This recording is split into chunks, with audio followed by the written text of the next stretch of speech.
It is April 27th, 2023, and this is officially the third episode, the third installment of The Undivided Truth, hosted by me, Real Micah Rose. And today we're going to talk about um,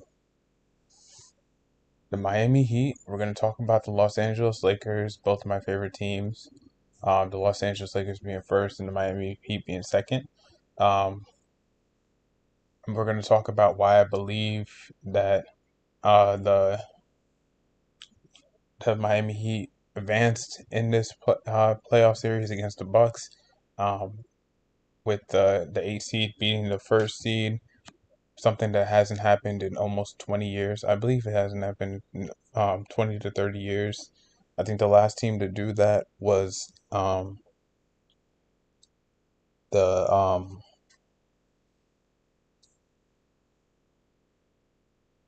I think the last team to do that was the Knicks, and before that it was the Sonics, because I'm pretty sure the Knicks were a Cinderella story in 1999, back when they had Patrick Ewing and Allen Houston, Latrell Sprewell, Larry Johnson, just to name a few of their players they had. But yeah, so we're gonna talk about that and why I believe like the Lakers ended up losing yesterday night's game against the Grizzlies. So we already established that, excuse me, that the Lakers could beat the Grizzlies at home. So they definitely have what it takes to be a legitimate contender in that sense. But honestly, my thought process is I think that they ended up losing because that last game went to overtime. And usually when a game goes in overtime, when you have like a semi older team like the Lakers it are, um, with they have Anthony Davis, he's been in the league for quite a long time. So is LeBron. Then you have people like D'Angelo Russell, also been in the league for quite a long time. So I think in that sense, it was going to take a lot out of them to do another game after they just went into overtime, the game prior. And especially when you're not getting energy from the crowd, that takes a lot out of you to exert energy yourself. You're fighting two battles. You're fighting the battle against the team you're facing, and then you're fighting the battle against the crowd, who are not cheering for you for the majority of the time there. Because there might be some people who actually do cheer for you, who make the travel out there to cheer you on. Um, but that's very minimal, so you can't really gauge from that. Um, so that's what I observed, and that's why I felt like that's why the Lakers end up losing. I still have them winning the series. I still have the NBA championship being won by the Lakers. Um, Second, I definitely have the Heat. Um, Not only because they're my team, but I see they have some solid pieces going around right now, and I feel like if more players on their team start developing, they could become a real solid team. Because like um, we honestly know that Giannis was not at 100%. Um, so if he was at if he was at like 95%, I feel like he was playing at 80%. Yes, he had like 36 and 20, but like only playing like 80% Giannis is not good enough for the Bucks to win a game. And if he was playing at 90 or 95, then the Heat probably would have lost that series, to be honest with you, because Jimmy Butler had to take over and do a lot for the Heat, and our pieces around us are like not really contributing to the cause. So for the most part, some people are trying to contribute. I've seen Gabe Vincent trying to contribute. Duncan Robinson's trying to do his thing, but he's it's kind of like whatchamacallit, he's kind of floating. Like he doesn't know like what his exact role is on the team. I mean, I know he knows that he's a shooter and everything, but like um, knowing when to shoot and when to pass, I feel like he sometimes it has difficulties with that, and that's kind of natural for somebody who's played small, shooting guard slash small forward.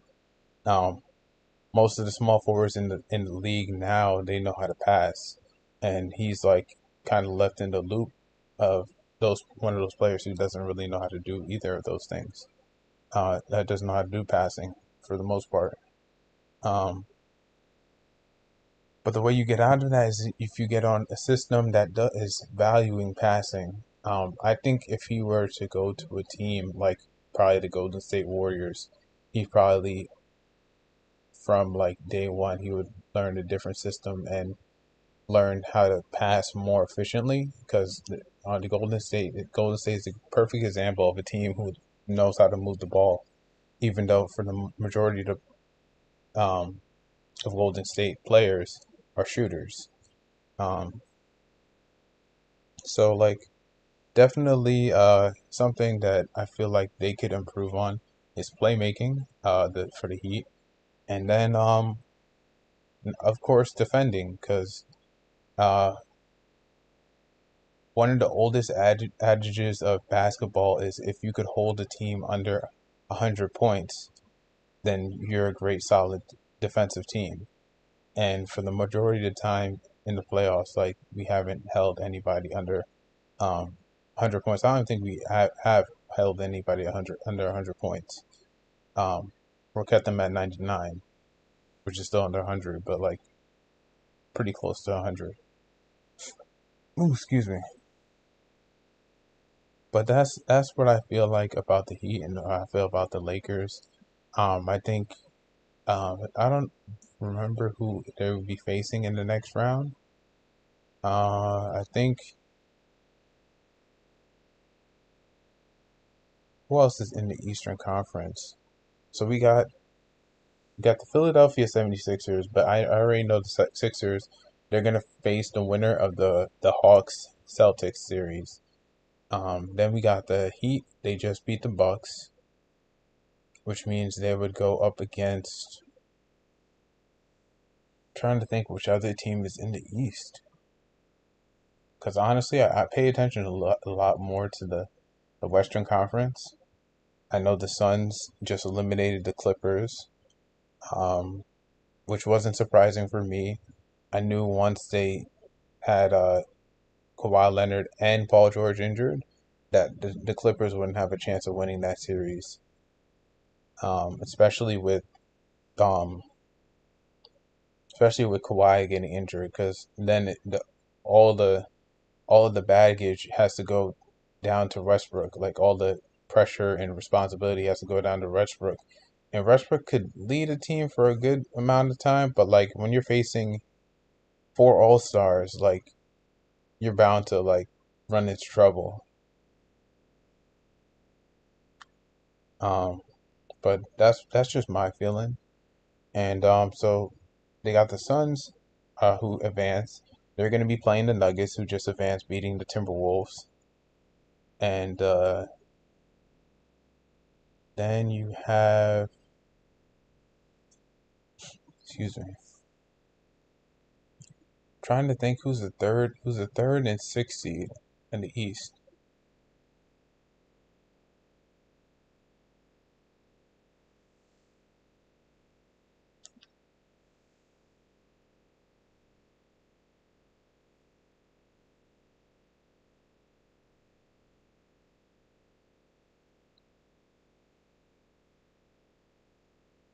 That is why Google is so useful.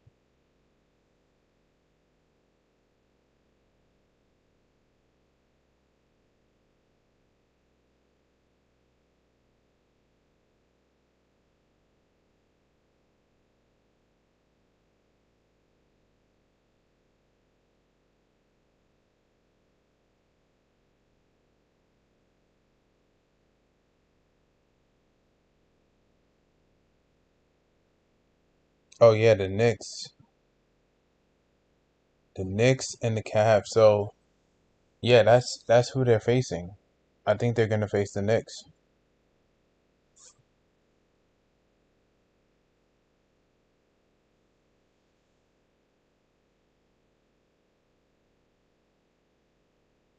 Yeah, so the Knicks and the Heat are gonna face each other next round. That is crazy. A rivalry renewed, but with different players, obviously. I was only a kid when the Heat and Knicks rivalries was going crazy and running rampant, like the late '90s. But I have done my research on those rivalries. That those whole series, like with the Heat and the Knicks, legendary. But I still got the Heat winning. I got the Heat winning, and after they win, they're gonna go to the conference finals. Who they'll meet in there? I think it might be the Sixers. If it's the Sixers, then Jimmy Butler could get redemption on Philly for basically taking Tobias Harris instead of picking him. But that's that's what I feel. Because as good as the Celtics are, I don't think the Celtics, if they're crumbling in crunch time against a team like the Hawks, who really only have like probably like 2 to 3 good players on their team, then they're gonna definitely crumble in the clutch against somebody like the Philadelphia 76ers. And if James Harden continues playing like how he did in the first round, I could definitely see them going further. But once they run into the Heat, I don't think the Sixers are gonna win. I think the Heat could make history and be one of the first ever 8 seeds to make the NBA Finals since the New York Knicks. And now they had to beat basically the New York Knicks to try and get there. So that's interesting. As for the Western Conference, I said to have the Lakers winning out and winning the championship because I got the Heat and Lakers going to the finals against each other. In terms of games and everything, I feel like the Lakers would beat the Grizzlies. I had them beating them in 5, but now they're gonna have to beat them in 6.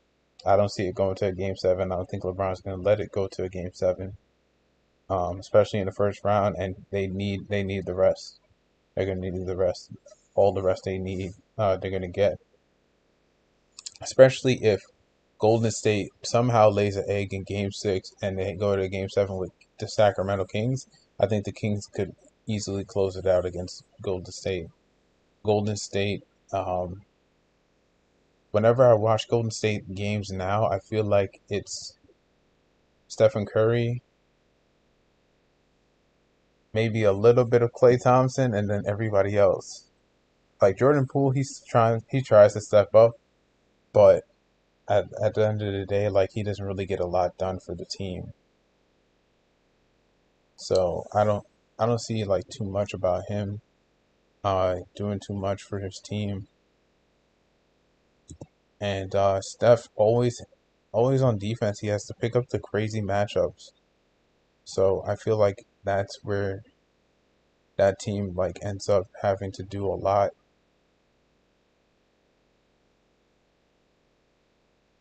And at the end of the day, like Steph is not the best defender in the world, so at some point he's gonna get exposed. So that's just my thought process about it.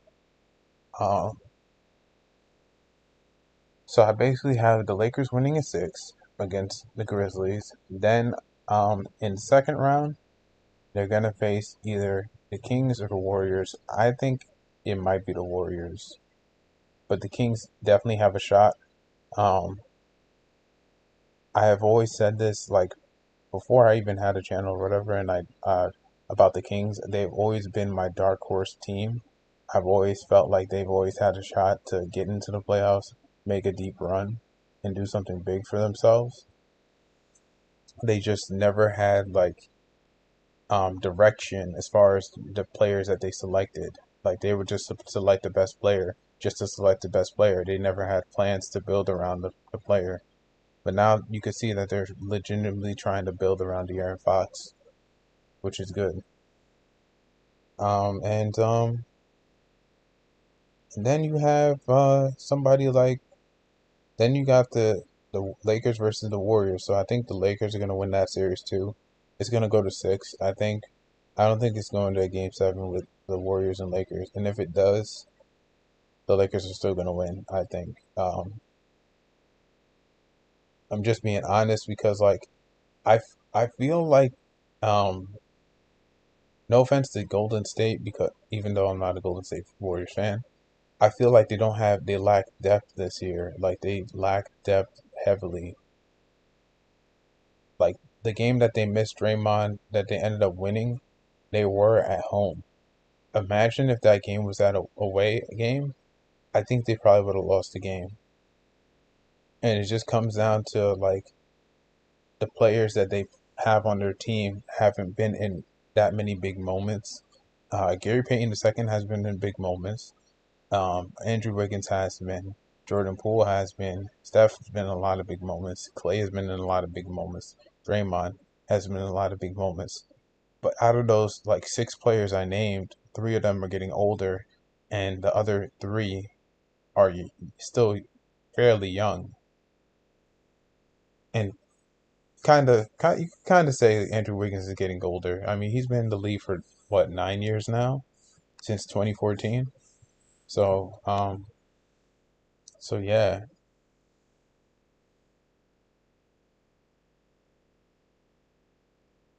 And then we have the Western Conference Finals.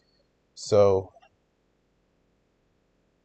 the Nuggets Sun series, I honestly think the Nuggets could beat the Suns.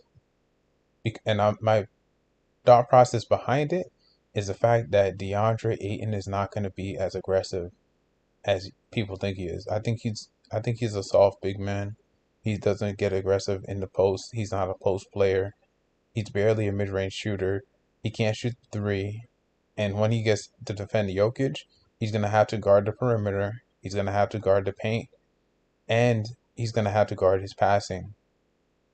So just exerting that much energy on one assignment and then having to worry about still rim protecting, it's going to take a lot out of him.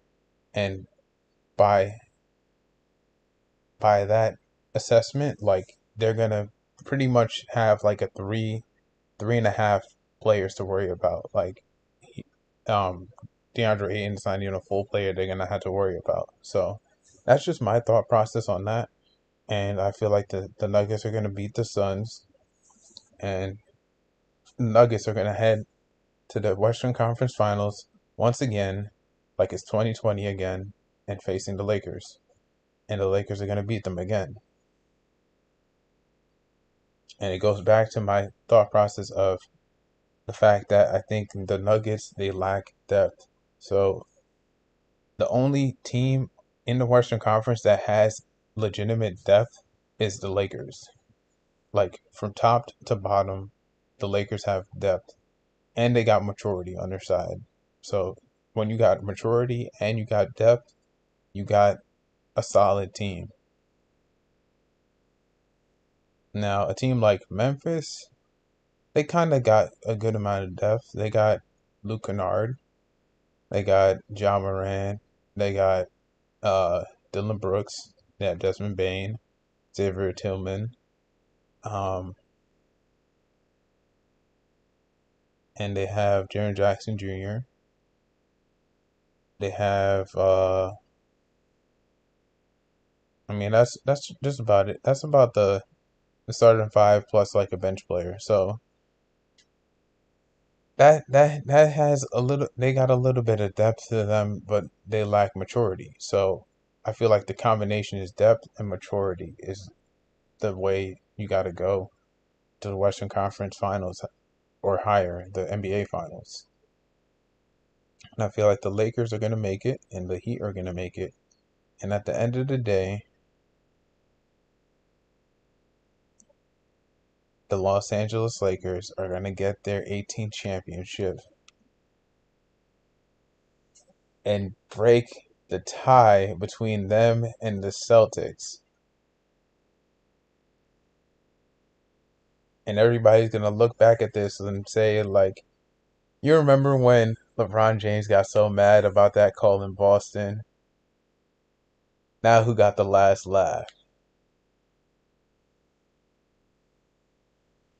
That's gonna be the talk of the end of the season when the Lakers win their 18th championship all time. LeBron gets his fifth championship, and AD gets his second ring. Austin Reeves gets his first ring. D'Lo gets his first ring. Schroeder gets his first ring. Malik Beasley gets his first ring. Jared Vanderbilt gets his first ring.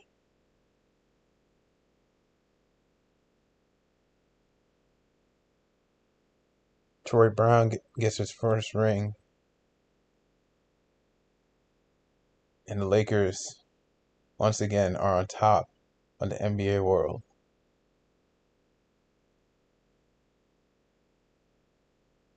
Now, where does that lead us for next season? I don't know. But I will say this. Heading into the next season, I honestly think if he wants it, I think Anthony Davis could get MVP. I feel like that's the only thing Anthony Davis is missing in his toolkit. Like, because LeBron, I'm pretty sure he has 4 MVPs, right? And he only has probably 2 scoring titles, I think. If Anthony Davis was to come from the outset and average like 29 and 15 with 4 blocks or like 3.5 blocks and like 2 assists per game, I think he would be the talk of the town. Not even the talk of the town. He would be the talk of every media outlet. Like they will be talking about him until they're like blue in the face. But yeah, definitely. That's my thing. That's what I feel about the NBA and what I feel like next year could happen. I feel like Anthony Davis could become MVP next year, and I'm not even an Anthony Davis fan. Um, I just love how he like could come back from all these injuries and still have somewhat of a desire to play basketball because he could easily do a Ben Simmons and just be like, I don't want to play anymore. I feel like I lost the desire to play and be like, I'll just sit out because I feel somewhat hurt or whatever.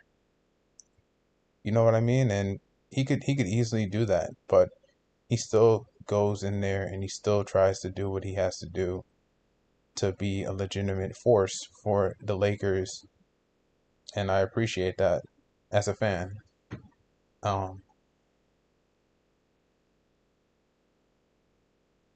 and as we talk about championships, this would probably be the perfect segue into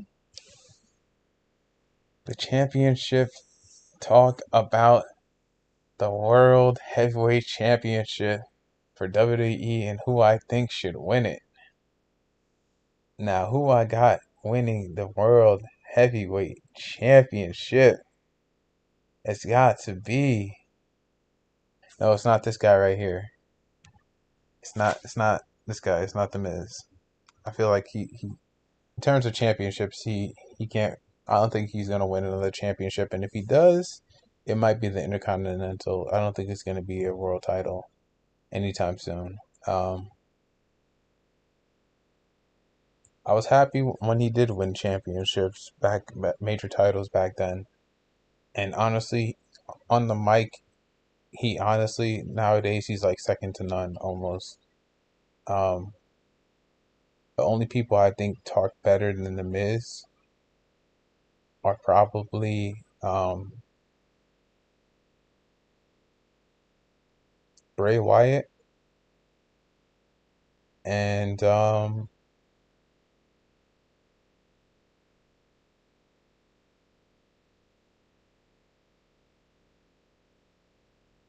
Bray Wyatt and probably Chris Jericho.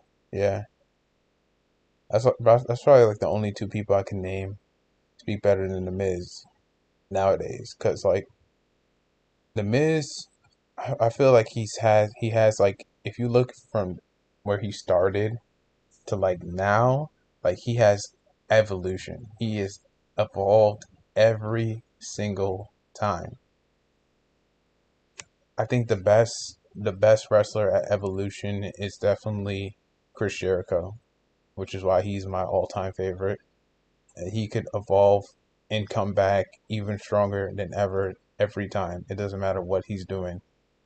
He came back and he was saying he was the second coming. He came back and he brought the list. He came back, he brought the code breaker. He came back and he brought where the time in 2012 when he came back and he wasn't even talking and he was still massively over. Like, who does that?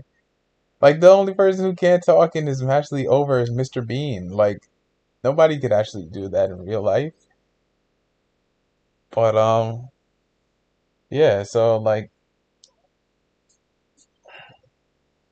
but yeah, he's definitely the leader in evolution, at evolving. He's better at best at evolving. Then second, I would say is Bray Wyatt because like from his first character, which I had no care for. I'm not even capping. I was not. If people had to ask me, oh well, how long were you a Bray Wyatt fan? Like, how long were you a fan of him?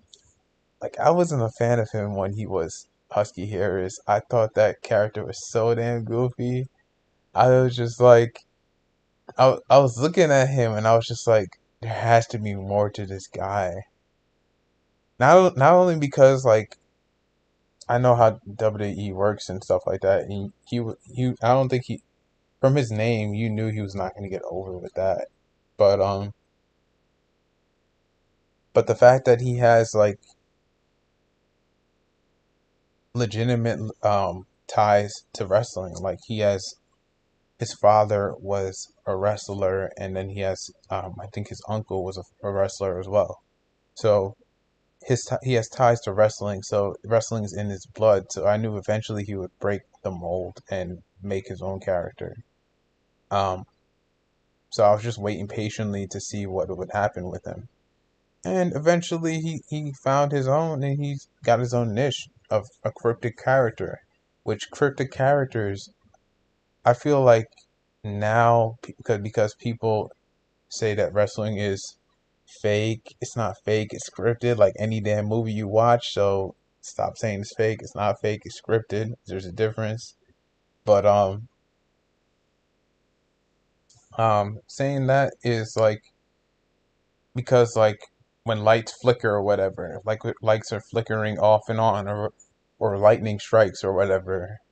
Like if you did that nowadays, you wouldn't have anybody like falling for it because kayfabe is officially dead or whatever, right? But if you did that like 20 years ago, people would be like, "Wait, what's going on?" or whatever. And now you have social media, which kills just about everything.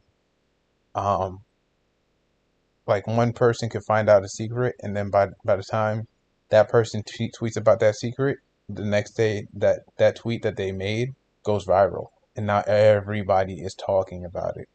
So with that, I feel like cryptic characters they don't have really a chance to grow. So for him to be over the way he is now, that's a success, and he should be in there. Whatever. Hey, what's up, Gaver? What's going on?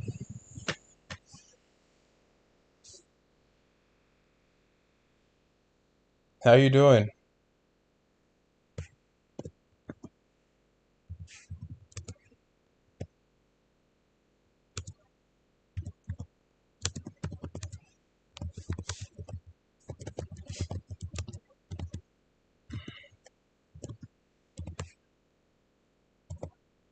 Did you have I'm good. Did you have basketball practice today?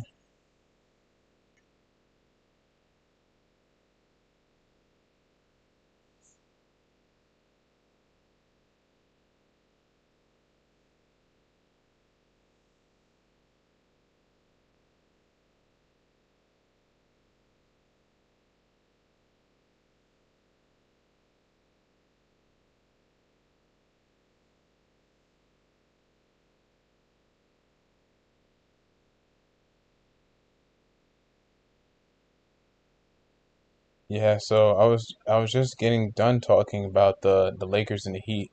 So the Lakers and the Heat, I feel like they could both make it to the NBA Finals.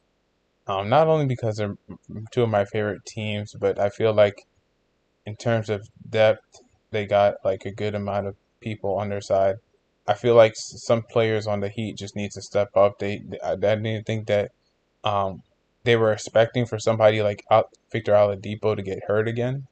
So with him getting hurt, like I felt like they didn't expect that to happen. So um in that game where he got hurt, Duncan Robinson was kind of ready, but he wasn't really ready. Um, because I feel like if he really tried, he could get like about like 22, maybe 23 points per game instead of getting like 20 or whatever. Which was what the game he had like on his birthday.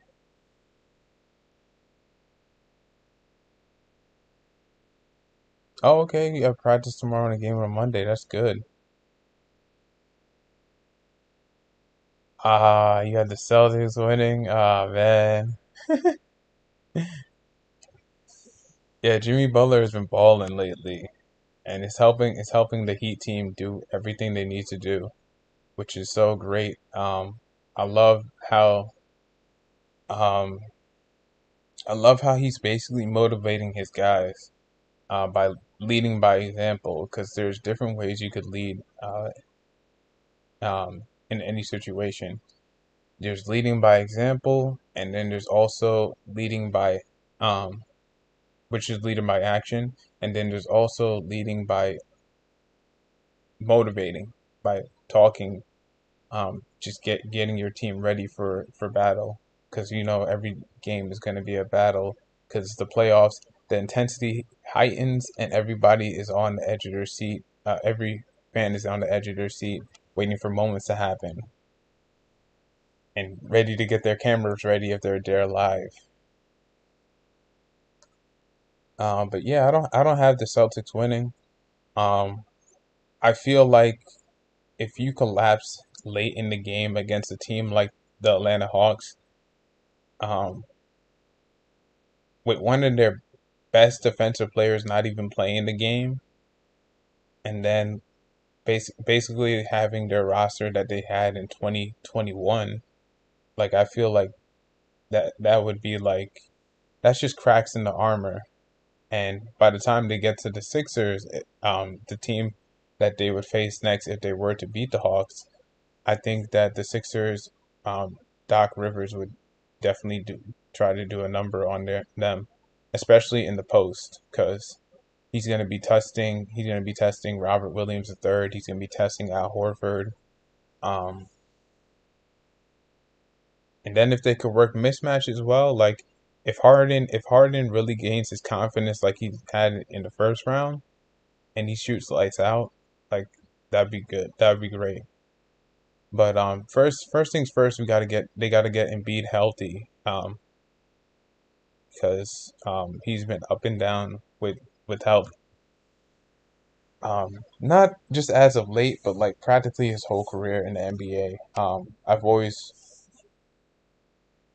I've been a Embiid fan since like 2019. So I guess you could say I'm a little biased, but like with my bias, I also point out the facts, and so I try to say as impartial as I can, even when I'm talking about my own team. I'll even like talk about like what my team is good at, what I feel they're bad at, and where they get better and improve.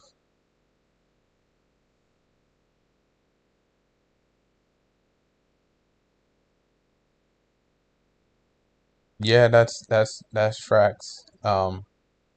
He was the All-Star Game MVP, Jason Tatum, right? And then 2022 was Curry. 21 was Giannis, I believe, where he went perfect from the field, which is ridiculous in the All-Star game. Even though if they're not playing defense for like what the first two quarters, that's still kind of ridiculous.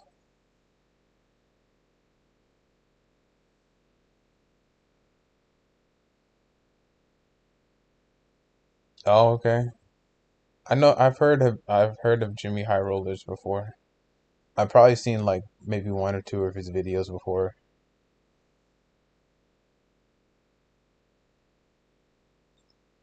But yeah, like that is a good stat to go by, but I honestly I honestly don't think that they'll pull it out because it's gonna take a lot for them to do so. Um, Especially if somehow, some way the Lakers face the Celtics in the finals, that would be crazy. That would be crazy. And I know like if that were to happen, like LeBron James is definitely looking for revenge. He's out for revenge because of that game, that Celtics game that happened in Boston, that um people were all up in arms about how many calls they were calling on the Lakers and everything. Basically, everything wasn't a foul or whatever. Everything was a foul. Every time, anytime the Celtics went inside and was trying to finish in the paint, they were just blowing the whistle. And yeah, that game, like, oh man, I have nightmares about that game. That was pretty crazy.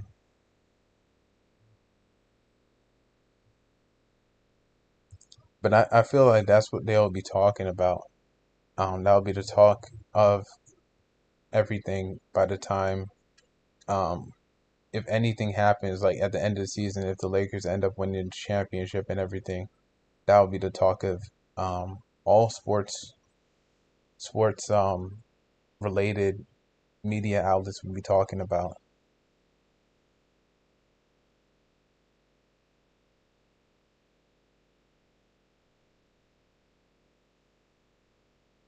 He does. He definitely does have no excuses. He definitely does have no excuses. I feel that though. Like back when LeBron was a part of the Heat and um Kobe was still in the league, I was so anti LeBron. I wanted LeBron to lose like a lot because like I was just like I don't want him to have more championships than Kobe. Like he already has like he already was starting to try and average more points than Kobe. Um and he already like was he was trying to get like more scoring titles and whatnot. Probably early in his career, and then he had chances to win more championships than Kobe, like that Mavericks series against in 2011 against um the Heat versus the Mavericks in that series in 2011, where LeBron like folded and ended up like not really scoring any points in the fourth quarter and was getting stopped by JJ Barea and Deshaun Stevenson, two players who are not really known for their defense and more known for shooting. Um, but yeah, so like that whole time I was like rooting against LeBron, and the what found me back in rooting back for LeBron again was when he went to Cleveland, and then he ended up winning a championship for them. Um, I wasn't really rooting against my own team. I was just rooting against LeBron. Like I didn't even care if my team won. I just wanted LeBron to not have a good stat line, because then, um, yeah, yeah, he did play. He did play really bad in 2011. He did, and I was just looking at that like, wow, like I was like, this is the person you call king and everything, like, but like since then he has proven that he definitely deserves that moniker. especially now that he's the all-time leading scorer in points all time. That is ridiculous. That is ridiculous. I don't know if I could have ever imagined seeing that in my lifetime. Like I didn't think anybody would be able to break that record. Nobody. But he did. So kudos to him on that.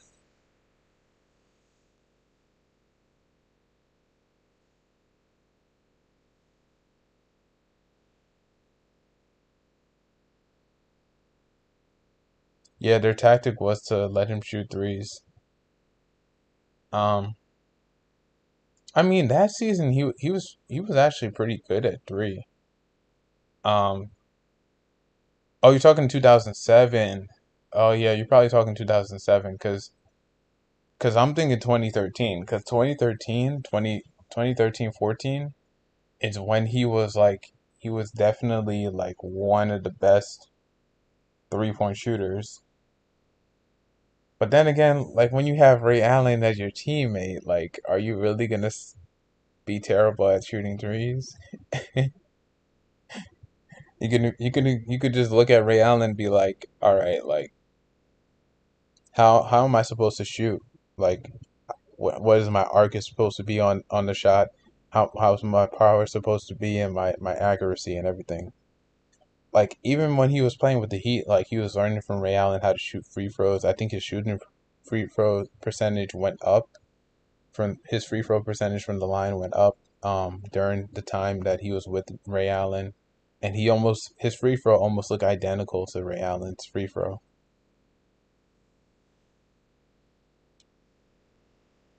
Yes, definitely, and it shows that you could do things at that age, just as long as you have like the mentality, the discipline and mentality to get there. Um, because like his body he doesn't have the body of a natural 38-year old. Like a natural 38-year old are like natural 38 years olds are like overweight or like fat. Not to sound like dark or whatever, but like that's legitimately like 38-year olds. Like he has an athletic body at 38. So I think just over time like being like disciplined where with what puts in his body and then the amount of times he works out during the day and then practices his craft, which is basketball, is definitely what puts him up there with the greats. Because like at honestly at 38, like you should be like just about retiring naturally in basketball. And he's been doing this for 20 years now, so yeah, so like it's crazy to think like he's doing all of this because like this some of the stuff that he's doing is like never before been seen. Yeah, I mean, yeah, it's all good.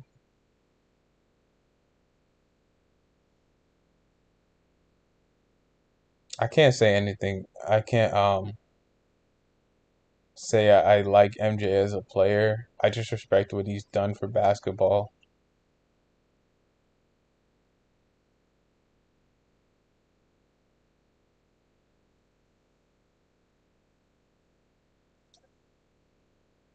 Back when I was younger, like my mom would always use Michael Jordan as like an example for motivation of how I could possibly like make it in basketball because I was really trying to make it in basketball. So she would always talk about Michael Jordan, like saying how he didn't make his team, like he didn't make his junior team, so that motivated him to make his make the varsity team, and he eventually made it or whatever, and then he broke through and became who he is nowadays. So that has always like stuck with me. Um, but now I kind of use it to be good at other things because in terms of basketball. Like I really don't play basketball all that much, but I do observe. I do take in knowledge from the game, like how to like how to stop shooters when you're facing other shooters. The most underrated basketball player of all time, man. That's a loaded question. Um, the most underrated basketball player of all time. Um, I do have an underrated basketball players list who I go to. Um, who I would say like are the most underrated basketball players. Like one underrated basketball player I see is definitely Mike Conley. Um, for a long period of time, he's been my favorite underrated player, and I feel like if he were in the Eastern Conference, he probably get talked about more. But since he's been in the Western Conference practically his whole career, I think his whole career he's been in the Western Conference. Besides, I think one I think one year he played with no, I think he was in the Western Conference his whole career. But yeah, he's definitely underrated when like he could pass, he could shoot a decent amount from three and mid range. And then in terms of finishing, he could finish with both hands. Not a lot of people could do that. Like especially if you're a lefty, and he's his strong finishing hand is his opposite hand, his right hand.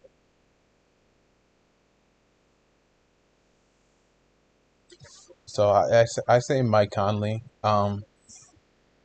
Maybe back then I would probably say somebody like Tony Allen. Before he got the injuries and everything, and because like nobody knows this. Well, actually, I would say nobody, but nobody like acknowledges this really. But he used to be an offensive player mostly before he became a defensive player. He became a defensive player because like his injuries like took away basically all everything he could do in his offensive game. Another person who's an underrated player who I definitely respect is Jeff Green. Jeff Green's a lot older now. I think he's injured right now, but he is playing with the Nuggets. Decent shooter. Back when he used to play with the Celtics, he was definitely keeping that team afloat. That was before they had Tatum, before they had Jalen Brown, and he was making the Celtics watchable on TV. So definitely Jeff Green. And I just had another one. I just had another one in my head. I just lost it. Um, it's gonna come back to me. I think it will.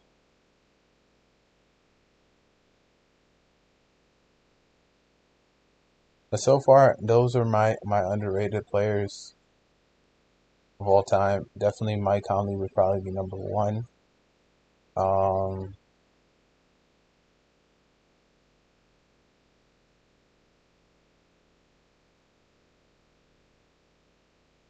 trying to think. I'm trying to think right now.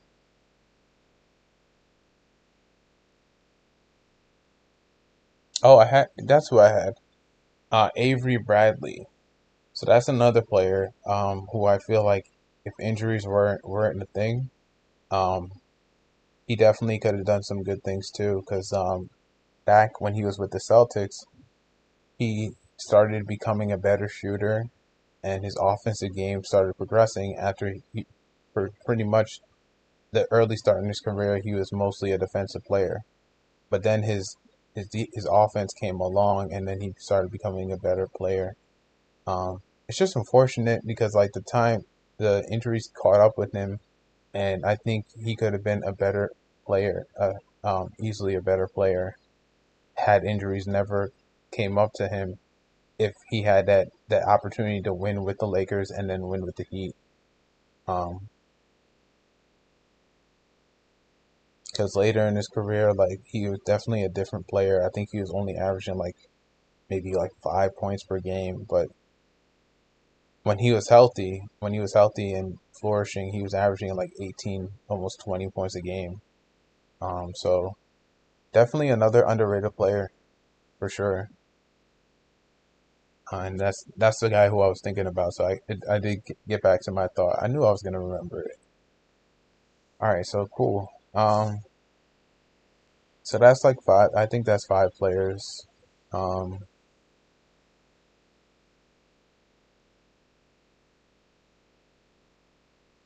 I would say somebody probably like Marcus All could also be underrated. Um, because he didn't he he's one player who hasn't. I don't think he's ever averaged like 10 and 10 in a season before, but he's averaged like 15 and 8, 13 and 9 or something like that. So I feel like I think he's probably averaged 10 and 10 maybe once in his career. I had to check the stats again, but like for the most part, he doesn't average double digits in points and rebounds. So he's definitely somebody who's underrated. Solid defender, great passer, solid mid-range shooter, and then decent from three. So he's definitely somebody who's underrated.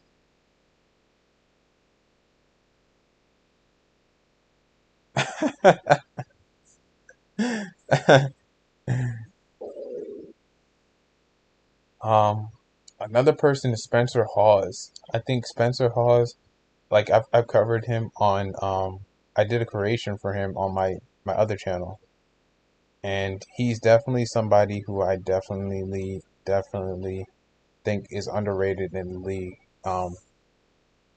When he was playing, because I think he's retired now, but Ward number 00, which I felt like was super cool. Like nobody really likes to get 00, and now people love to wear the number 0.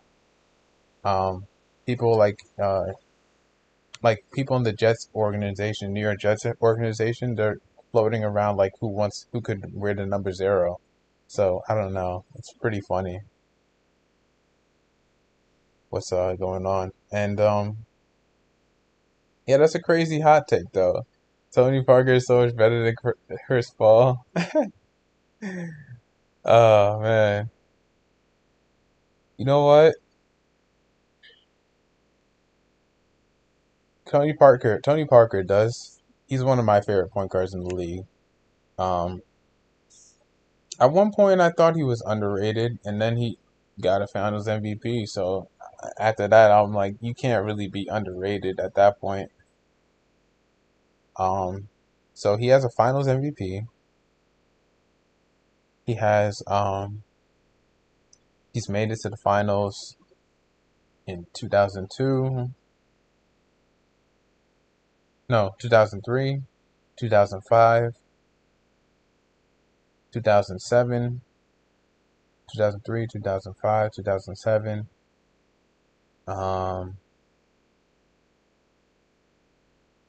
2013, 2014.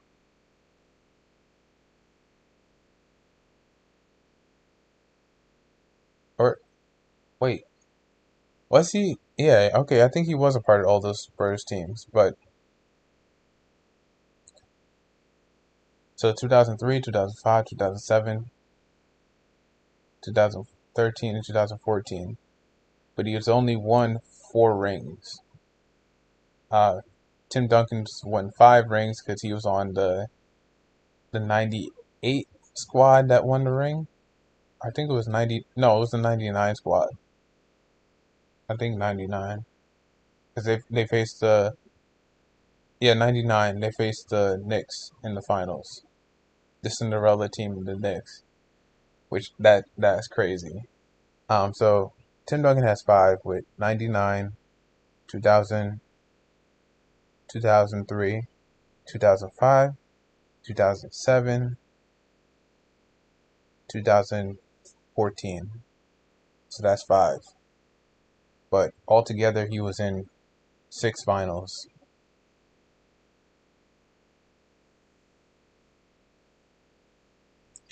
So that's crazy to think about. That's probably my hot take. That's probably my hot take, I would say. My hot take, I would say, is Tim Duncan would be the GOAT had he not lost one finals.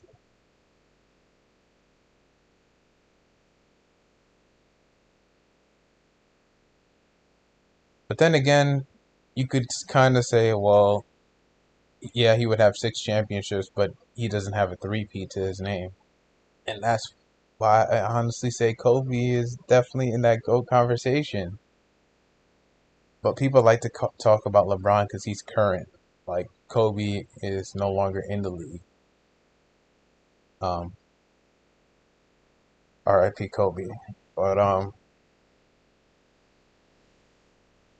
but if Kobe was like, I think if Kobe were to coach right now, he definitely would at least be like still talked about, just in a different light. They'd be talking about his legacy now. Excuse me. But yeah, I don't see anything wrong with your hot take. It's like, I don't really see it as a hot take. I see that as you just spitting facts. Sure, I'll take it.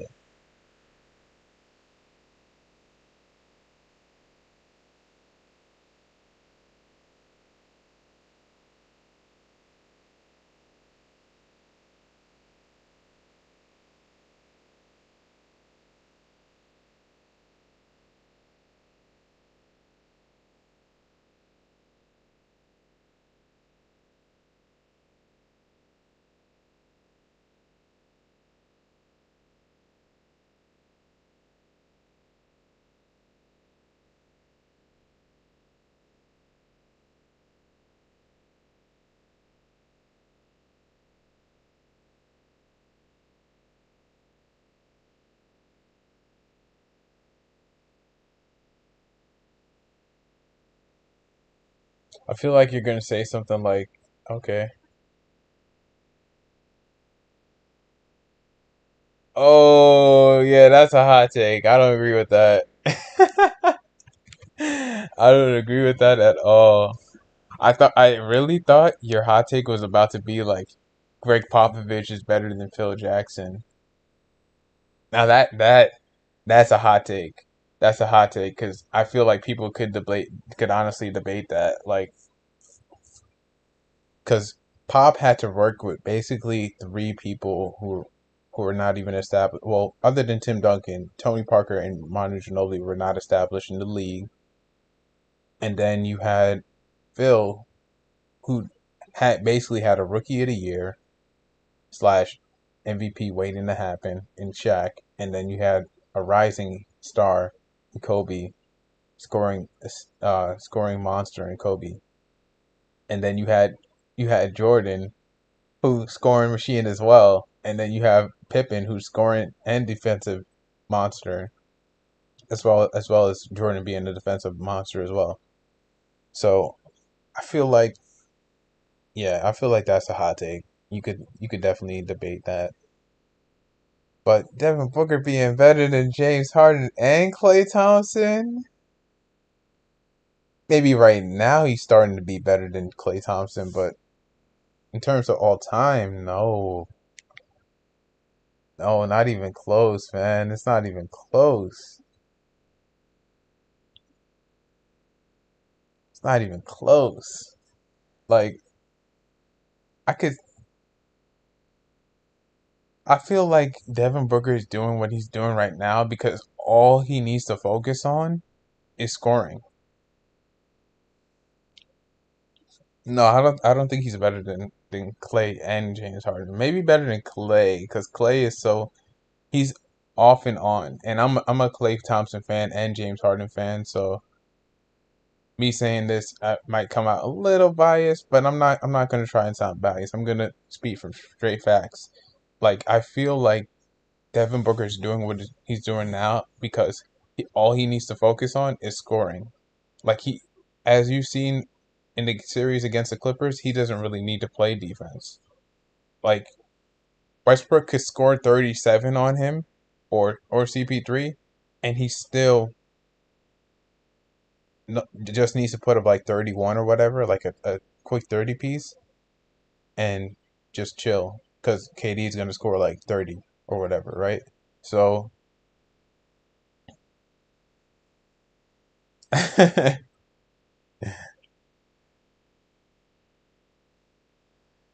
but yeah, like I feel that's the reason why, and I feel like James Harden, um, until Devin Booker could lead his team to the Western Conference basically by himself, that's barring injuries. You have to face tough competition, and you have to do all of that. Like, I can't say because at one point James Harden was a top five best player in the league. At one point, he was considered to be top five best player in the league. Back when he was in Houston. So, Devin Booker has never been a top five player ever in the league. I don't look at Devin Booker and say, oh, he's a top five player. Like I don't. And Clay has never been considered a top five best player. Now he's been considered one of the best shooters because he's in a dynamic duo with Steph. But Steph has been considered the best player before. Clay hasn't been. So that's why I feel like he would. If you were to say like, oh, you think he's better than Clay Thompson, you're not really saying too much. I mean, wrong. But in terms of uh James Harden, like definitely not better than James Harden. He has to build much more of a resume before that.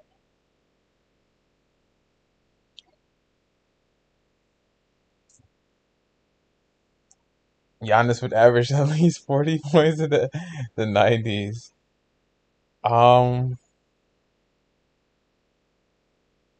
you know what? I'm gonna be completely honest and say, um, to average to average that amount of points in a different era would be, or to compare eras, it's always like there's always going to be somewhat of a discrepancy between like what you feel is the truth and then what is the actual truth. So with that being said, I feel that I feel that I feel that Giannis would probably average only about 20, 24, 25 points in the 90s. And I'm being completely honest. Um, I know that you said that this is not your opinion, but it's somebody else's. But I'm gonna be completely honest. That's my opinion. I feel like you'd only average like 25 because in the 90s, basically most of the stuff he would be looking to do, like he would get negated. Because he plays in the Eastern Conference back where people in the Eastern Conference, when you went to the hole, you were getting laid on your butt. Um, and if you try to back somebody down, they'll pull the chair on you. They'll do the pull the chair method where they would back up, wait for you to shoot, and then block your shot. Um, which I use that method a lot in 2K because I feel like a lot of people just think they could just be aggressive with people who have strength, and then they try to back you down, and you're backing up right before they even do that, and then you block their shot. So I time it like well with everybody. I was playing against the Lakers, and this person picked the 97-98 Lakers, I think, and I picked the current Lakers. And he was trying to use Shaq to back down Anthony Davis. I was just like backing up, backing up, backing up. He shot it with Shaq, and I would block his shot most of the time because I already know what's up. Like, you're going to try and eat with Shaq. You're not getting 25, 30 with Shaq. You're going to have to shoot. You're going to have to shoot like 10 for 15 for Kobe to even have a chance to win the game, or five for six with 8 dimes by Nick Van Exel to win the game or whatever.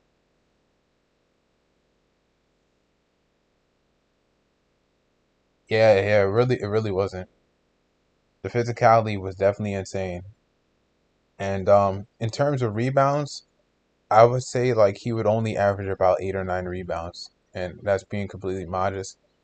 Now, if he were to stay in the league for quite a while, I think he would build and develop. Definitely bulk up a little bit more, and by that time, by like I say like, cause like when Giannis came into the league, he was pretty skinny. So I say like probably by his third year, he would probably start averaging like 28 and 10 at least, or 10, 28 and 11. Because by that time, like the players who are giving him fits in the 90s would get older. And then by way of that, like the game would have evolved. And so would he.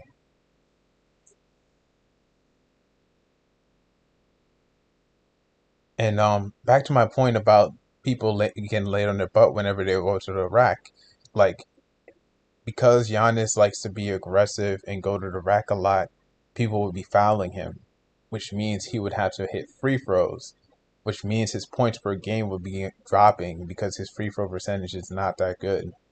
So that's why I don't think he would be averaging 30 over 30, because he'd be at the line a lot.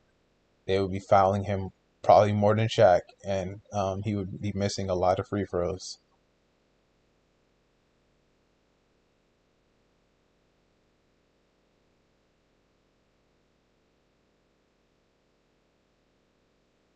And yeah, so that's my thought process on your hot, well, whoever's hot take that is. I don't know whose hot take that is, but that's my thought on it. I feel like that's what would happen with Giannis in the 90s. Now, somebody who I think could definitely average like 28 or 30 in the 90s is probably somebody like LeBron, because from day one, LeBron looked NBA ready. Um, most players nowadays they have to develop to becoming NBA ready, but he was from day one. He had an NBA body. Um, and I'm not even talking about like being in shape or being fit to play the game. I'm talking about like just the amount of size he had to him. He was a big guy, and not a lot of people coming out of high school is that are that big. So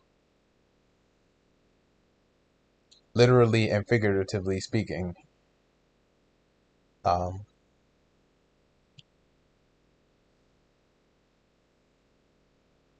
but yeah, those are my critiques about like the '90s, because I mean I was born in the '90s, so I'm gonna be completely honest. I didn't even watch basketball in the '90s because technically I was a kid. I was a I was a baby, and then became a young uh I was like a toddler, and then I became like sort of a kid, and then I became a young adult. And by the time I became a young adult, I was like my basketball knowledge just grew, um, and everything. But yeah, like going back to the playoffs, I would definitely say like my thought process on the Knicks and the fact that they beat the Cavs. Like I felt like they beat the Cavs because the Cavs, um, they really only have about like two players who really are aggressive on offense, and that's Donovan Mitchell and Darius Garland. So really, all you have to do to beat them is play 2-3 zone, and the Knicks coach is a defensive coach, so they already had a defensive deficiency going against them heading into that series.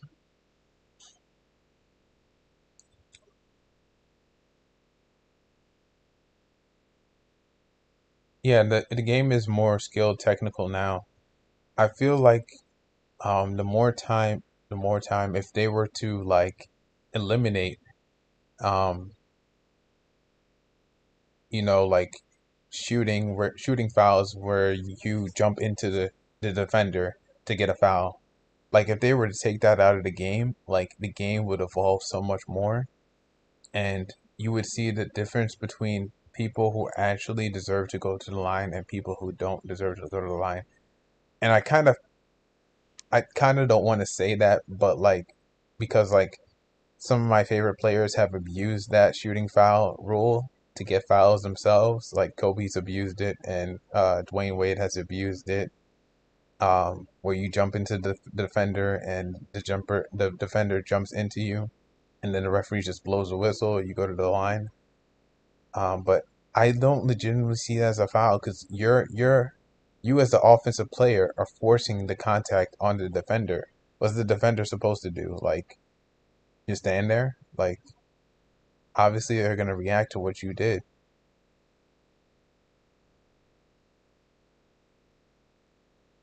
Now, the way I feel like it is a foul is if it interrupts your shooting motion. So if for instance like you were to jump into the defender and they catch your hand, then yes, I feel like that's a foul. But if you're just jumping into their body just to jump into their body and you're just looking to get some cushion from the fact that you're trying to attempt a shot, but you're not really hitting they're not hitting your shooting motion or landing in your landing space, then that's not a foul. And it shouldn't be a foul.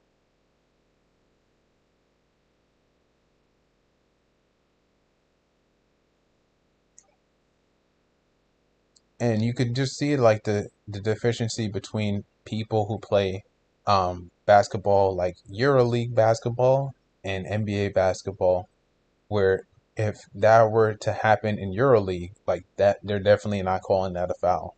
They'd be like, play on, that's not a foul.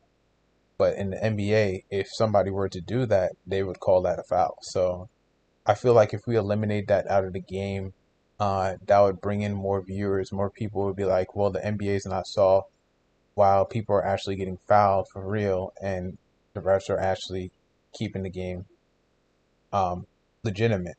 Because sometimes I'm gonna be honest, like people like kind of pinpoint referees. Like when a certain referee is calling the game, you know for sure that your team is gonna be in for some trouble. And I'm not gonna give out names of who the referees, but you know which referees I'm talking about. Like whenever they're refereeing a game, you know that you're in for some trouble.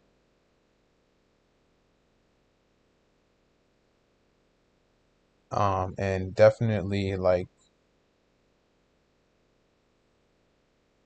definitely something like that is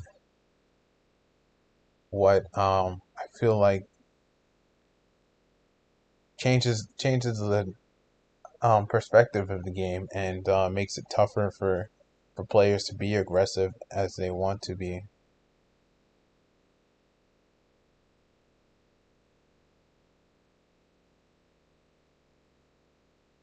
Um, Now I'm gonna give you my honest answer and my biased answer. My honest answer is uh my biased answer is that Kobe would have never got injured in 2013 and the Lakers would have won the championship. Now my honest answer is Kobe would have never got injured and we would be in the Western Conference Finals. Because I feel like up to that point, like the Lakers haven't had all star type point guard. We had Derek Fisher. I don't really know too much about how in terms of all star caliber Derek Fisher has been. Like I'm not sure like how many all star games he's been to. because like uh, no offense to Derek Fisher, but I've always looked at Derek Fisher as a sidekick to Kobe, and that's no disrespect because like he has hit big shots himself, but for the most part, I've seen him as a sidekick to Kobe, and that's just me being honest.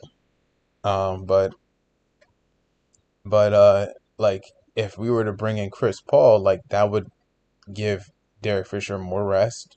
He could become assume the bench position, and we would have a star point guard, somebody who would know how to score and know how to pass. And then you have that with Gasol, who also knows how to score and also knows how to pass, knows how to defend as well. And then you bring him over, and you have somebody who has like can mentor somebody who's like a hothead like Andrew Bynum. And I think that that whole series um with Dallas would have ended out differently had we had Chris Paul there to really like shoulder the load. And who knows? We probably wouldn't have to go after um Dwight Howard and that whole crazy debacle that was because he really wasn't cleared to do as much for us. He wasn't fully healthy. And then Kobe got injured because he was trying to really carry the team to an 8 seed. And excuse me, excuse me. And that's what my feeling is. Um, and I feel like Chris Paul definitely would have made a difference for our team. But ultimately, when we got to if we were to get to the finals, we would probably run into some trouble against the team that made that finals, being the Heat. Yeah, okay. I didn't think so, but I wanted to make sure I didn't want to sound out of context. But I'm pretty sure I was pretty sure he never made an All-Star team. But he does have 5 rings. And he tried to get a sixth one with OKC, but that didn't go too well.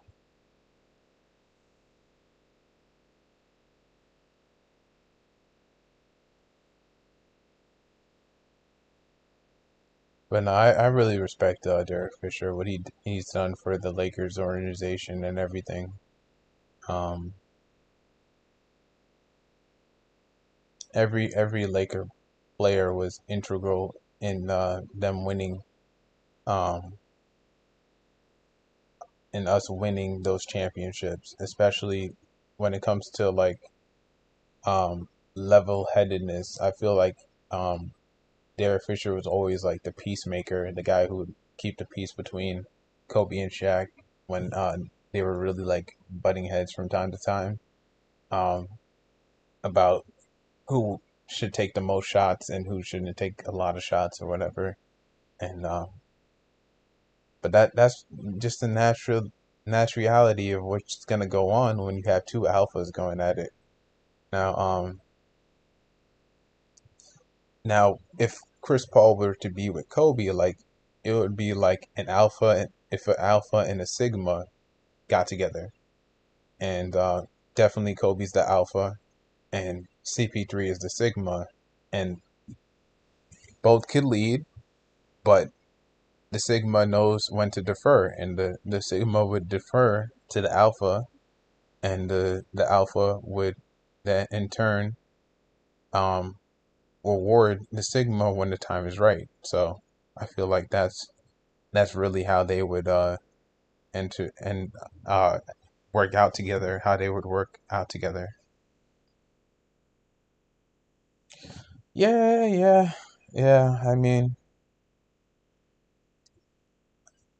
it's a dark depression is a dark, very dark phase for people in life, and I feel like he just I felt like he just saw the writing on the wall, and he saw that they were not going to be easily not gonna contend for championships anymore. But and that didn't really give him any motivation to want to continue, which could happen to anybody. It just so happens that the situation ended up happening, and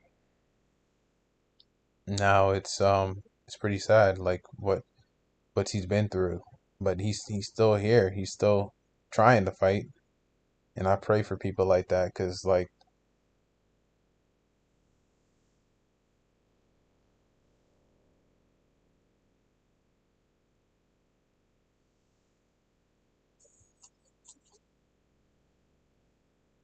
respectfully speaking, I don't think Michael Jordan would ever throw a mouthpiece. No offense to Stephen Curry, because Stephen Curry's my guy. But I was a Seth Curry fan before I was a Steph Curry fan.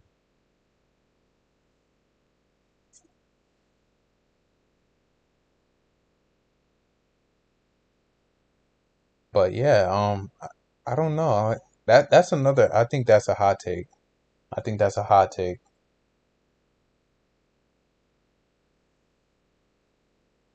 Saying that Stephen Curry is this generation's Jordan.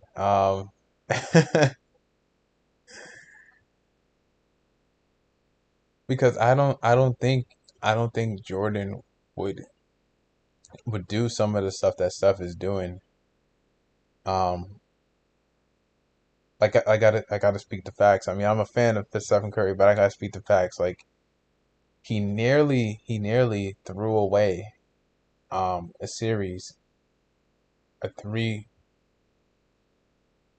a 3-1 series against the Thunder were up 3-1 against the Warriors in the Western Conference Finals in 2016, right before the Warriors ended up going to the NBA Finals and blowing a 3-1 lead against the Cavs. I don't think Jordan would ever do that. I don't think Jordan would fold under the pressure and throw behind the back passes out of bounds while trying to throw the ball to Clay in clutch moments. Like Jordan would just make the clutch pass and just let that shooter shoot the shot. Now, if the shooter misses the shot, then he lives with that. But if they make it, then he looks like the hero. And he would also take the shot himself, like if he felt he was open. But if he's not open, he would have no problem deferring to other people.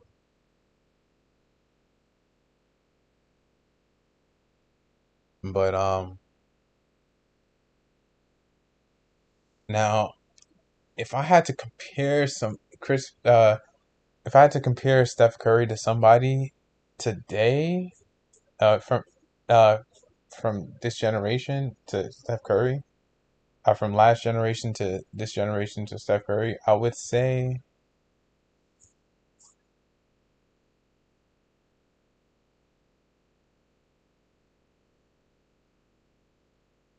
yeah, he did. He did make long threes popularize.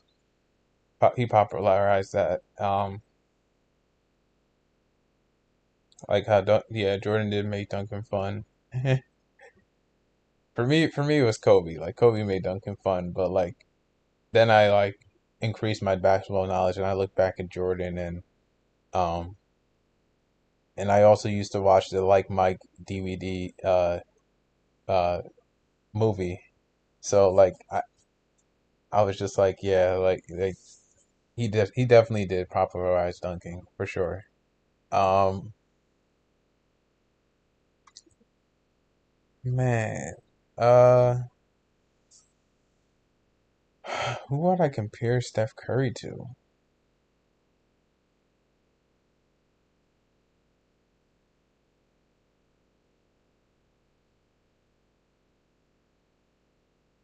I'd probably say I'd probably say Tony Parker,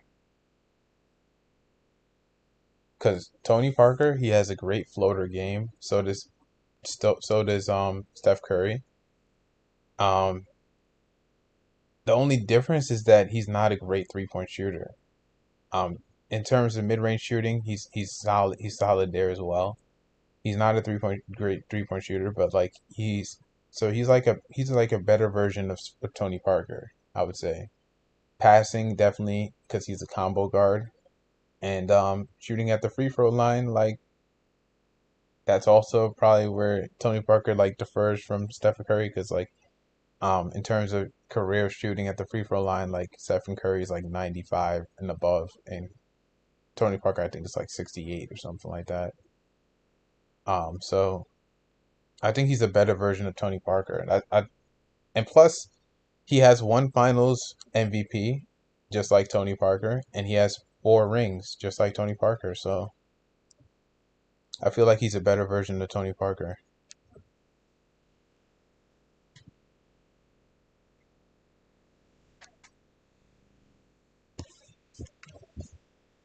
I don't think his play style leads to success. Um, it's almost like if I had to compare it to somebody's play style, I would compare it to like somebody like Zion. Um, actually no, because Zion is more aggressive. So if I had to compare LaMelo to somebody, I would say probably Lonzo. Probably Lonzo, because like they're both pass first. Um, could shoot a decent amount from three and from the mid range too. So I think as long as his 3 pointer stays where it is, he could end up getting. Actually, I don't think I think that's a good hot take. I'm not going to deny that, but I don't think that it's not I don't think his play style is the reason why he's not succeeding. I think the fact that they're not really building around him is the reason why he's not succeeding. Um, because you already have LaMelo as a point guard. Why would you why would you go and get um why would you go and get Terry Rozier, who basically is like a smaller version of LaMelo. He's like a miniature LaMelo because like he could pass somewhat, he could score a lot, and then his 3 pointer like he could hit off the ball threes. And then they went and got James Booknight when they probably should have just got like a small forward or power forward in the draft. Like they're too guard heavy. They need depth in their team for Charlotte. So that's why I feel like is the reason why he's not leading to success. And also because he needs to stay healthy. Sometimes when you do flashy passes, like that takes a lot of uh, strenuous effort on your wrist, and then you add that with shooting. Yeah,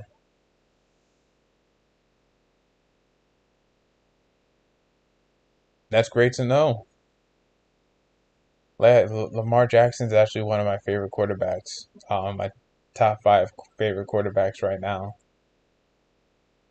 So that's great to hear.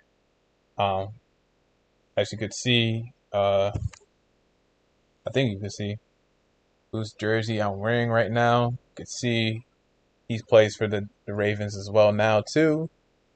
But you can see number 13 right there. New York Giants. You already know whose jersey that is. If you don't know whose jersey that is, then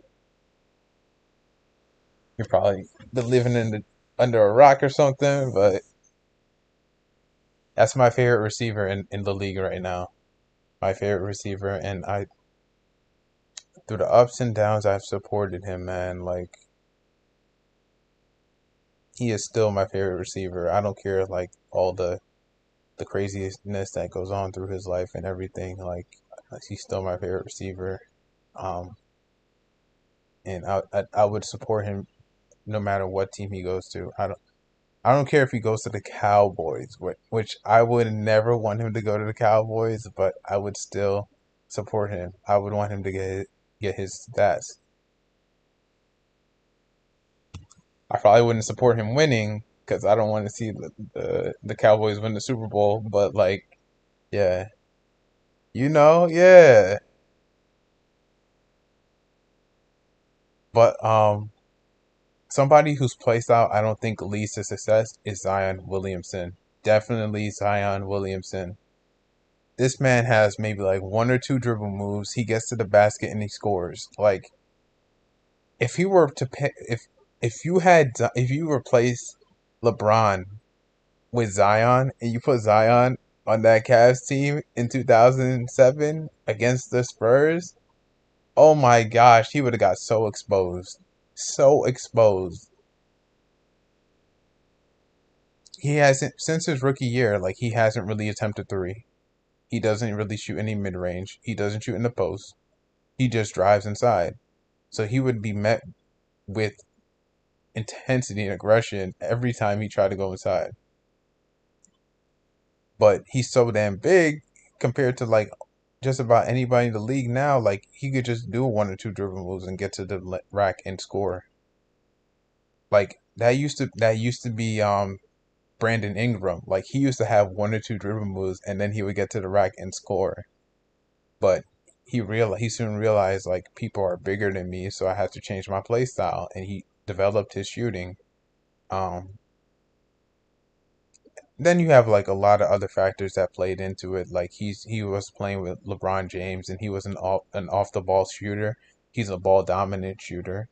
So in the Pelicans, like he's definitely like flourishing because he doesn't have somebody on there who's ball dominant. Like CJ McCollum, he could work off the ball, and he's been doing that most of his career in the Trailblazers with Dame, because Damian Lillard is probably somebody who would be ball dominant. But the Pelicans, they just need to they need to have like some workout plan for Zion for him to get on the right track, because this is just ridiculous. This man gets injured like every damn season.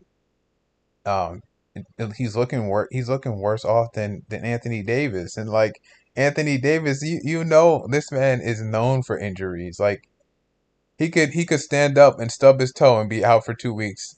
Like not even joking. Like that's the type of injuries that Anthony Davis gets, but that's how Zion is looking in comparison.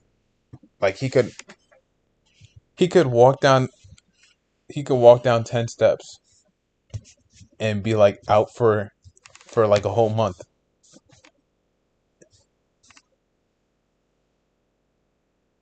Like I'm exaggerating, but you get what I'm getting at. Like this man is like too injury prone for somebody who's just gotten into the league, and that's because he likes to bang inside and try to score at will. But that game is not sustainable. You need to get a jumper. You need to get a workout plan because you're taking risk on your body. Like your body is taking wear and tear. Every time you're trying to go run into somebody to score at the basket, and then when you're jumping for your jump shot, I mean, I know you don't jump a lot in the air for your jump shot, but for the most part, like because your legs are weak from having fat on them, that is gonna bring wear and tear to your legs as well. So you need to get stronger legs so you can support your jump shot when you do jump to for a jump shot, and you could go for jump shots more often.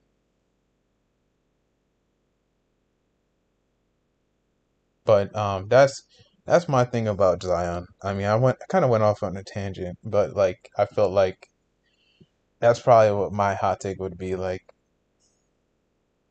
that Zion needs to get a workout plan.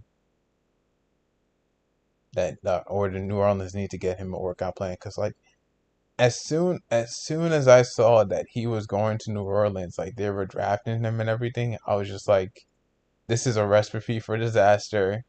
Because like the first thing you think of when you think about New Orleans is food, and starchy food. And then you bring Zion into that mix, that is a recipe for disaster. This man's gonna be having 4, 5 plates of food and be like, and then trying to go to the next game and next practice or whatever, and next game trying to be like, oh, now I can score 30. Like, no, that's not how it works, bro. Like, you need to get disciplined, bro.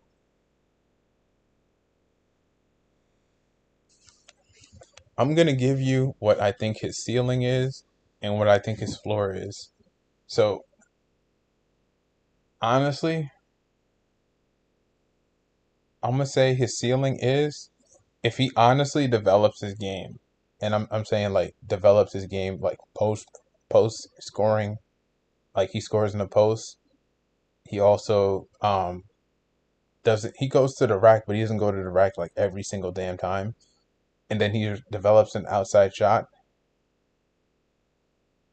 I'm seeing that he could become somebody maybe like hmm,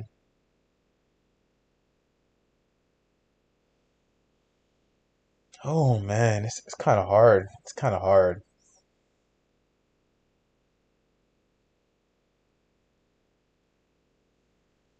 because he is a lefty. Like I'm not saying that he needs to develop a 3-point shot, but at least a mid range, a post game, a mid range, and um develop somewhat of a free throw. I see that he could probably be like a David Robinson type because David Robinson is left-handed.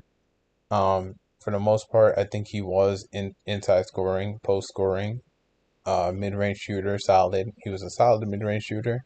He was never a 3-point shooter. And then in terms of rebounding, he's a pretty solid rebounding. Inside scoring, he could score in the paint, pretty much at will. So the only thing is like it's passing.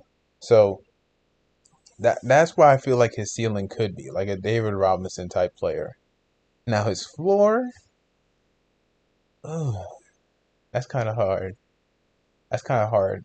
But I probably would say, what's his floor would be?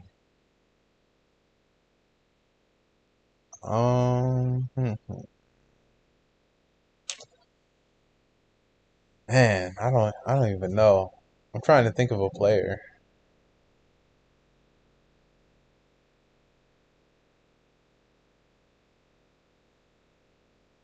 I'd probably say somebody like Eldon Campbell. So like Eldon Campbell is probably like his floor, but his ceiling is definitely like somebody like David Robinson. Like if he like becomes more of a um if he becomes a mid-range shooter, a solid mid-range shooter, develops his free throw percentage, if he continues doing what he's doing at rebounding, and becomes a post scorer, like a behind the back post scorer, then I definitely could see that David Robinson would be like a good potential for him or comparison for him, a ceiling for him. Um,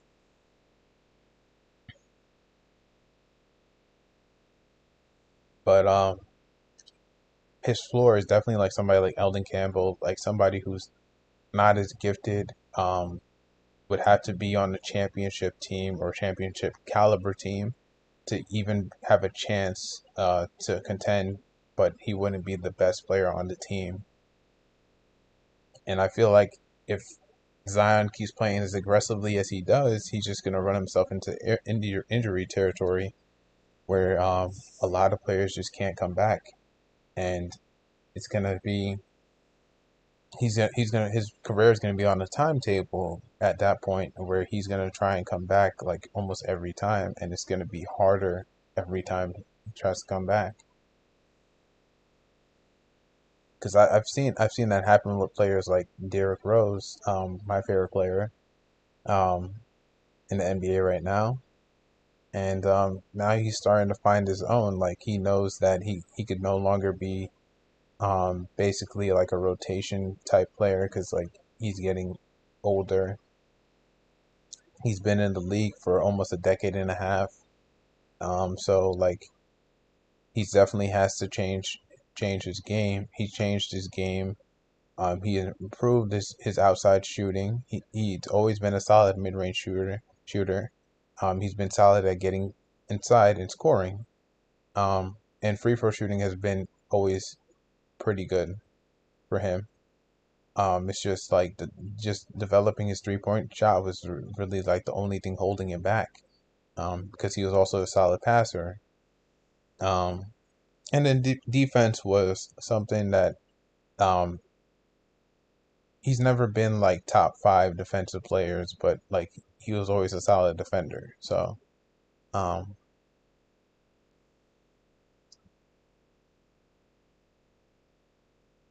that's what I feel like is the key to success for somebody like Zion. Because I'm not a Zion fan. I've never been a Zion fan, and honestly, like um when people used to talk about Zion, it kind of reminded me. Thank you, thank you, I appreciate it. It kind of reminded me of like how people used to talk about Charles Barkley. Now, Charles Barkley he was never also a really good 3 point shooter, but he also had a good post game. He had a post game. He was a great rebounder. Um, and he was a solid passer, which I don't think Zion would ever become a solid passer. Um, and if he proves me wrong, he proves me wrong, but I don't think he'll ever become a solid passer. And then he was a pretty in terms of defense, he was like on and off. So, um, and then running the fast break, like Charles Barkley was one of the best at running the fast break points. Definitely up there.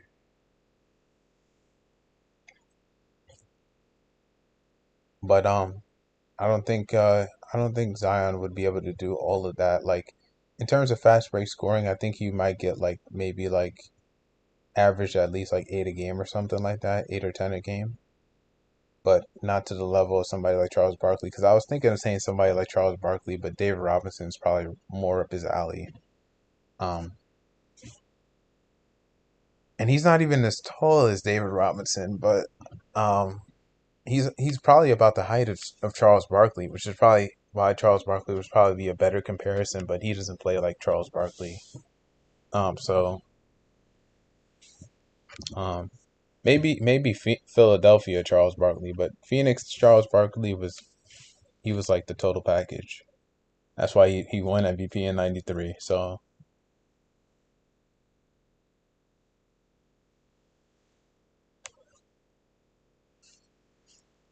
yeah, yeah, yeah, yeah, yeah.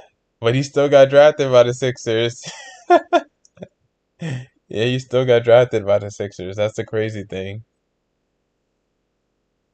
Um, and yeah, so that's why I'm saying he needs a workout plan because you see it worked for somebody like Charles Barkley. He ended up getting MVP, like changed his life around. He was even considered as the second best player on the Dream Team. Like behind Michael Jordan, people were like Charles Barkley is the second in command.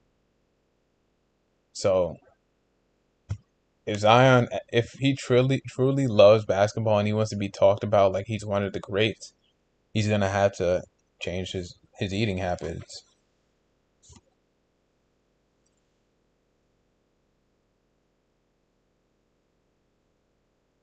And like anything in life, you don't naturally change in one day and everything changes for you.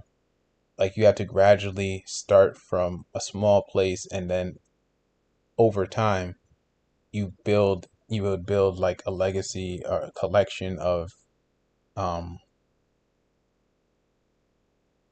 just ideas of how to discipline yourself when it comes to eating or exercising and just getting out there and doing what you got to do. So yeah, so definitely I feel like that's what Zion has going for him, and then what he has going against him, and I feel like that would be I never root for anybody to um fail. Under other than if you're Dylan Brooks, I do root for you to fail only in basketball, not in life. I never root for anybody to fail in life. But if you're facing my team, I do root for you to have a bad game. So but but I genuinely kind of want to see Zion succeed because being a number one draft pick is not easy. It's never easy. You could just see people like who are not even in the league now, like Anthony Bennett. Everybody remembers Anthony Bennett because like they expected. I think it was Nerlens Noel. They expected to go number one, and instead they went with Anthony Bennett.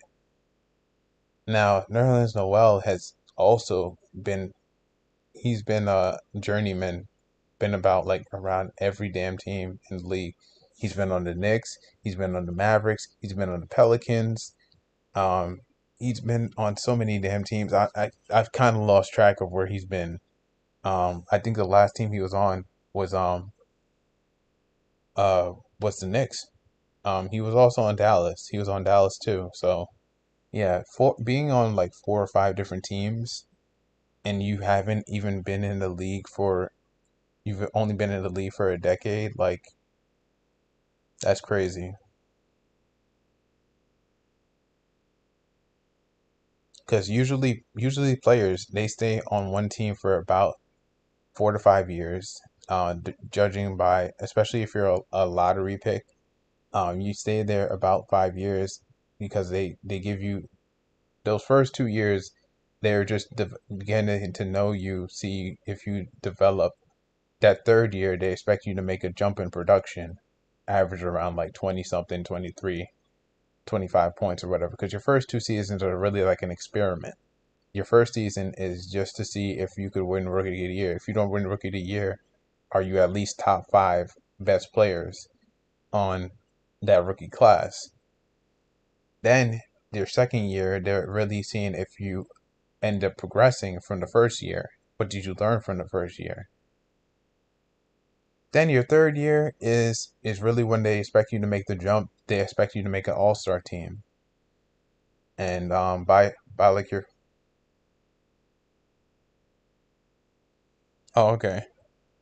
And then by your fourth or fifth year, if you don't make an all-star team by your fourth year, by your fifth year, they're probably looking to trade you, get rid of you, and then rebuild without you. That's literally how the NBA goes. And not every team. I think it's more of there's more of a turnaround in a game like football because football like you only have 16 games, so there's not really too much leeway when it comes to oh who's going to be the best on your team and who's going to be the worst on your team as far as quarterbacks go and in other positions. Um, yeah, I could tell. Josh Giddey. Who does Josh Giddey remind me of? You know what? Josh Giddey kind of reminds me of somebody like I'll probably say like a Nick Van Exel in terms of flashy passing. He's very crafty when it comes to passing. Finishing, he's solid. A solid 3-point shooter, and then solid at free throw. So I would say he's probably more like a Nick Van Exel. Um, as a matter of fact, there's a couple of players nowadays who remind me of Nick Van Exel, and Nick Van Exel is probably one of my favorite all-time Laker guards. And another person you could add to the underrated list. He's definitely underrated, um, for sure. I don't think Nick Van Exel has ever averaged a triple double. I mean, not averaged, ever had a triple double. I don't think he's never had a triple double. To my knowledge, I don't think he has. And I think he's only had a few times where he had the double double or had a double double at all. But like Josh Giddey is already like starting to eclipse some of the stuff that he's done in his career. Like he has had a triple double. He's had a double double. And That's why I feel like Josh Giddey's potential is like that. That would probably be his ceiling. Like his ceiling is definitely like somebody like that's his potential. I feel like is Nick Van Exel right now, and his ceiling I would probably put at if he keeps doing what he's doing. I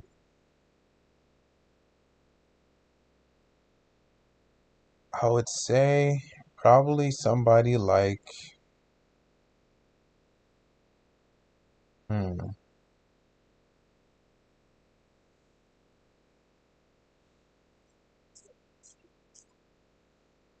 I probably want to say somebody like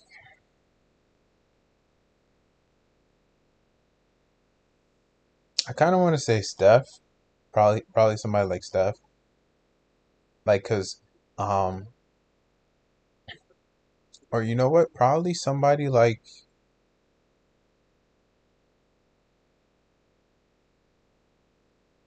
I don't know if I ever seen Josh Giddey dunk. I think he could dunk, but I don't think I've ever seen him dunk. So probably like somebody like Jokic, because like him being Australian and everything, like and passing and known for passing, like his passes are like very crafty and on the mark when he passes the ball, and you expect him to pass. Um so instead of fearing his shot,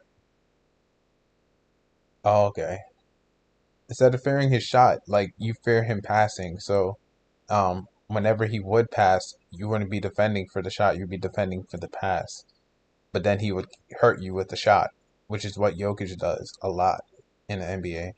Um, but in terms of post scoring, I don't think that's where probably where they would differ. Um if he were to become a post scorer, I think he would develop into that pretty nicely. Some of the young players that I like right now are Jaden Ivey. I saw one college game from him in college, and from that game, like I know you can't judge one player off of one game, but after I see in that game, I was just like, I need to see more of this guy. I want to see him succeed. And then one of my favorite YouTubers ended up doing like a series on him. Then I was just like, wow, like now I'm really intrigued to see what he could do in the NBA. So definitely Jaden Ivey, Nikola Jovic. He's currently on the Heat. He's a rookie also this year, and currently I want to see what he ends up doing. He's an international player, yeah, and I don't think he didn't play college. He played internationally, and he's kind of has like a similar game to Jokic. He's plays forward instead of playing center. So and he's smaller in terms of his stature. He's smaller. He doesn't. He's only like six. I think 6'9", probably only like 200, probably like 220 something pounds, 230 pounds. So I think if he develops like his weight, like ends up bulking up a little bit, like in terms of gaining some muscle in his abs or like um and like not too much in bulking in his arms, then he could definitely become like um a top player, like a top five player within like a 4 year span. And that's how much I feel like his potential could be utilized because um he is known for scoring, but he is a solid passer as well, like most international players are. And definitely I see a lot in him. But definitely Josh Giddey would be like a Nick Van Exel, a better version of Nick Van Exel, and then his floor would probably be um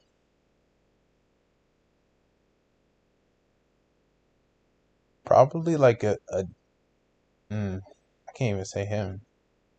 Probably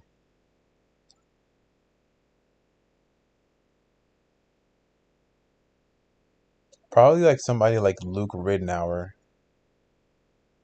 I don't know. That's going deep into archives, like honestly. But Luke Ridnour, he was a solid passer.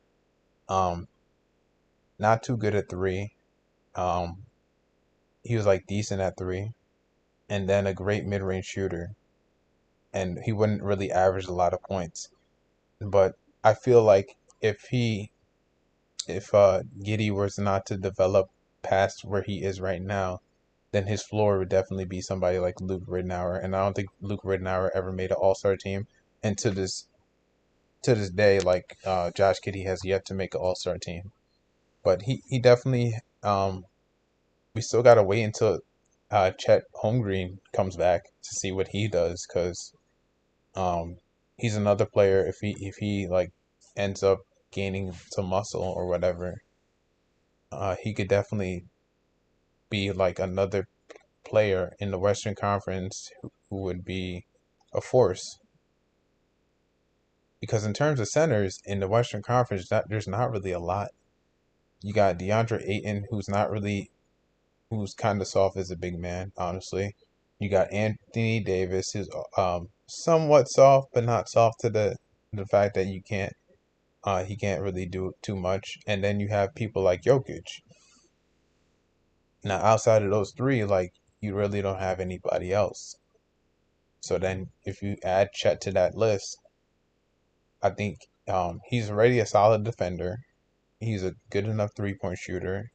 Just need to see him more in game, like an actual regular season game slash playoff game, to see like how his shooting would translate to game speed. But solid at that, and not too good at post scoring either.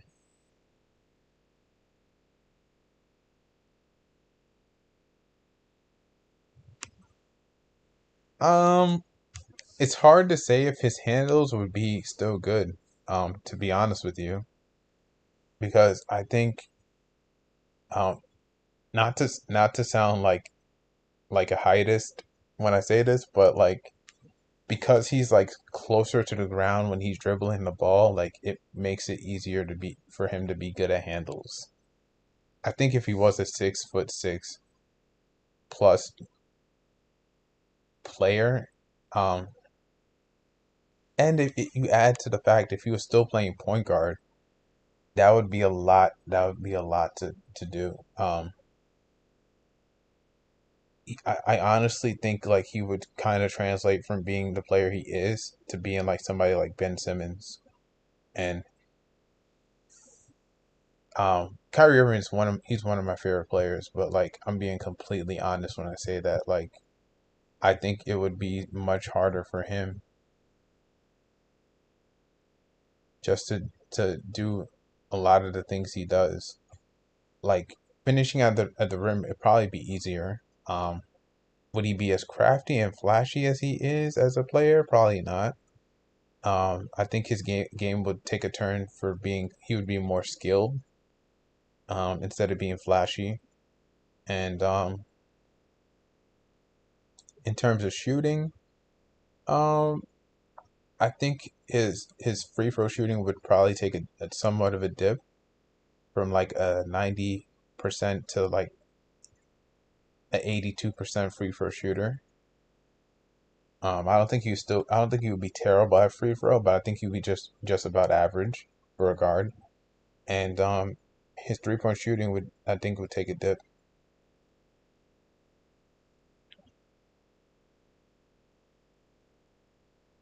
Oh, I got the Bulls winning. I definitely got the Bulls winning. You know what? I got the Bulls winning in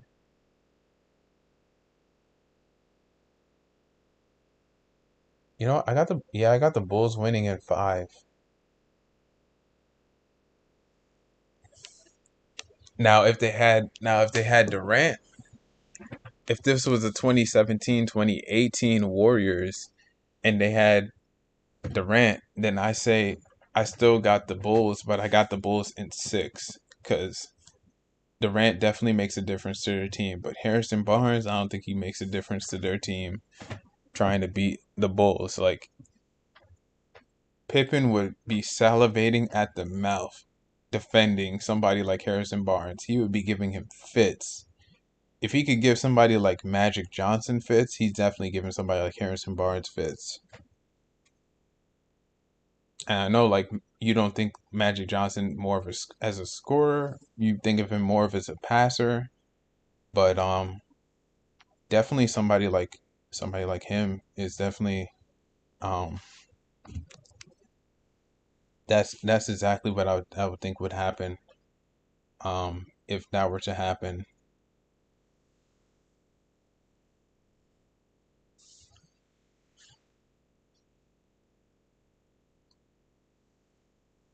And it's kind of I kind of find it funny if that were the case because like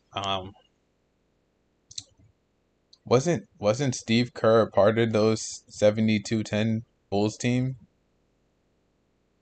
So if Steve Kerr were to be on the Bulls team, like who would be coaching Golden State? Nobody talks about that, but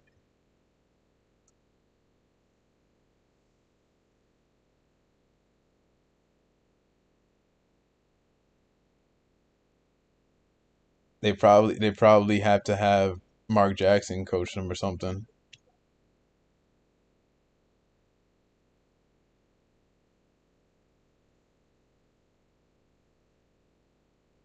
Yeah, who is gonna guard MJ? I mean, Clay could try, but if Clay is struggling, like think about this. If Clay is yeah, if Clay is guarding is can't could struggle guarding somebody like Kyrie, he's definitely gonna get fits against somebody like MJ. Like you think of some of the clutch shots that Kyrie has hit over Clay, like that Christmas Day game where he hit the clutch straightaway over Clay. Then you think of I believe he hit a clutch shot over him in the finals too. Uh, I'm not talking about the Game Seven finals. I think I'm talking about like before that Game Seven. I believe he hit a clutch shot against Clay too. So like if those do two shots on Clay, I believe both were fadeaways, both in the post. If he's having fits against Kyrie and Kyrie's only like 6'2", and Clay's like 6'7", then Jordan at 6'6" is definitely gonna give him. Thank you. It's definitely gonna give him fits. So yeah, that's just game over. Now now when it comes to my team, the Lakers, I think that the 2002 Lakers with Robert Ory, with Shaq, with Kobe, with Derek Fisher, or the 2000 team. I think the 2000 team could definitely could definitely beat the Bulls. 90, 90 72-10 team. I think it was the 96 team. I think that was the 72-10 team. But like I think they could definitely beat the Bulls. They have Glenn Rice, they have Kobe, they got Shaq, they got Brian Shaw, they have Rick Fox, they have Derek Fisher, they have I said Shaq already, didn't I? I think I said Shaq already. Oh, you got the Bulls still? That's crazy. I mean, you're an MJ fan, so I understand. But they have oh, they got Derek Harper too. But then again, like I think Derek Harper was a part of that Bulls team, so you kind of you kind of had a it's kind of a bad what if scenario because like He can't play for two teams. Oh, not Derek Harper. Ron Harper. Ron Harper. Wrong Harper. Derek Harper used to play for the Knicks. Ron Harper played for the Bulls. But yeah, Ron Harper. He played for the 2000 team on the Lakers, and he played for the Bulls. 72-10 teams.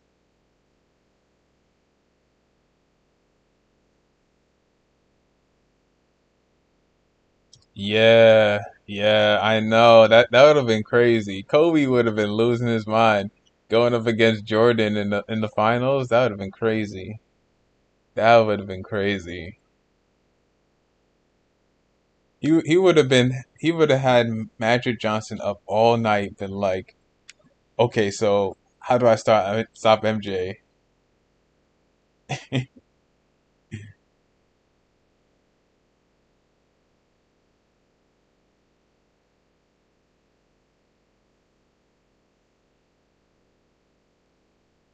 And if he knew him at the time, he would be getting up Gary Payton. He'd be like, Gary Payton, so how do I get in MJ's head? How do I do this and that? Yeah, they were not what they were in the 2000s. They definitely improved since then. Kobe was not used to clutch moments, and that's just gonna happen. I mean, you can't go from being a high school student. Uh, the biggest thing other than basketball is you just being good at school. Period. And to going into a high pressure situation, a playoff game where uncertainty is like definitely at the end of the door, turning the wheel, like at any point it could happen. So like it's definitely a difference for anybody going into the league, especially being that young, like only 18 or 19. Most 18 or 19-year olds, like they're thinking about their future. He knew what his future was at that age. So it just so happens that what his future entailed also happened to be where he would have to have a huge microscope on his team because he's in a big market like LA. Like LA is a huge market. So, and I don't think that's a lot of but a lot of players could take a lot of that pressure on them at a young age. Oh, this is a hot take. Do you think I don't think that LeBron James would be able to deal with the amount of pressure that he dealt with in his rookie year if he was on the Lakers. I'm saying it. That's my hot take. If he was on the Lakers in his rookie year, he would not be able to deal with that amount of pressure. Or New York. If he was in either of those cities.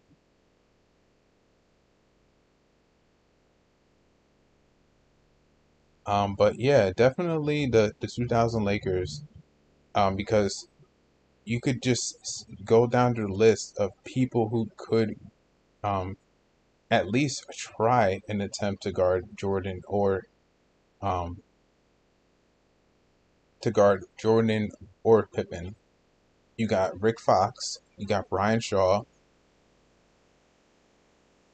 because like he's in a huge market. Yeah, he's in a huge market. Number one, it's LA. It's big time. They're known for championships. No offense to the Cavaliers, but they weren't known for anything really until LeBron got there, and then he got them a championship. I mean, they had pretty solid squads in the early '90s, but like for the most part, LeBron was the guy who brought them to the finals, gave them a taste of the finals. The Cavs were never a finals team before LeBron got there. So, but I don't think he would have done all of that in the Western Conference because the Western Conference is a harder conference. Number one. So that's what he has working against him. LA is a large market, so rather than the media just talking about him and then just be like, all right, we're gonna talk about something else for the rest of the day. There's gonna be a microscope on him because he's in LA. And then you also add in the fact that he ended up staying with with Cleveland up until the time that social media started becoming a thing. So I think that having now also having a microscope on you because you're in LA, and then like also being in LA at at the start of social media, like that, those two things would definitely like end up taking a lot on him. Yeah, I do remember when they said that. You know what? I'm a fan. I'm a fan of Embiid and Harden. Embiid is my favorite center in the league, and Harden is my favorite shooting guard in the league. But I don't agree with that assessment.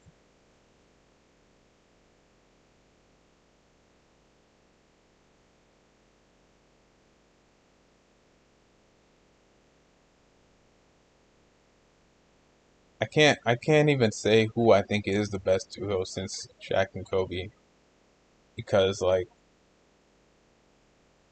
no duo since them has had a three-peat. The Golden State Warriors haven't three-peated yet. The Miami Heat had a chance to three-peat, but they didn't three-peat thanks to the Spurs. And can't think of any other team. Yeah, that's about the two teams who had a chance to three-peat but didn't. I mean, the Lakers, they had a three-peat with Kobe and Shaq, and then like they also had another chance to three-peat with Kobe and Powell, but in '08 it just wasn't happening. So, but then '09 and 2010 they ended up winning the chip. So if they ended up beating the Celtics in '08, they could have beat the Celtics twice, and they could have also had 18 championships up to this point. So you never know. But I don't think there has been a great duo since Shaq and Kobe.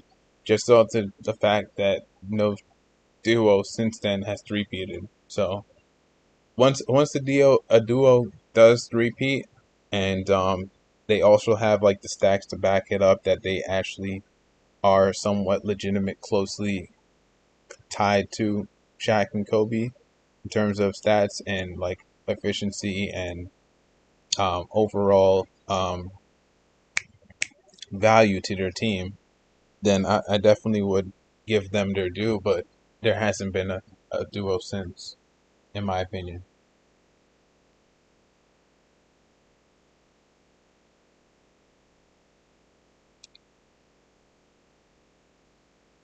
And yeah, so that's what I got to say about that. Um,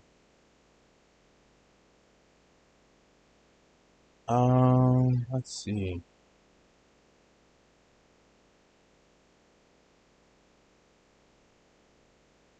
Who do you think is going to be the number one overall pick for the NFL draft?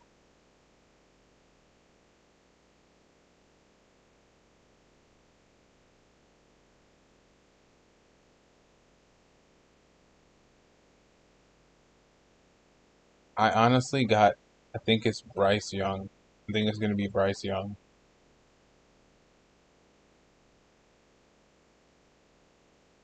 Oh, we got the same guy.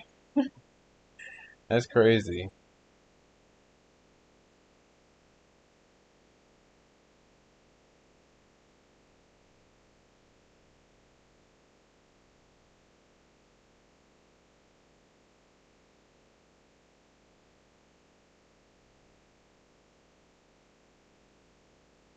Yeah, I completely love football. I saw some of the pieces that the Giants added to their roster.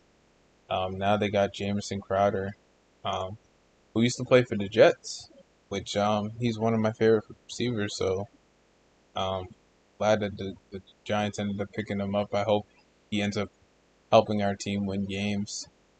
Um, I'm just kind of irked that I'm glad that the Jets got that they got Aaron Rodgers, but I'm irked because they got rid of Braxton Berrios, who was my favorite receiver on the Jets. And now they got Alan Lazard, who should probably be a step up in terms of receiver, but I don't know.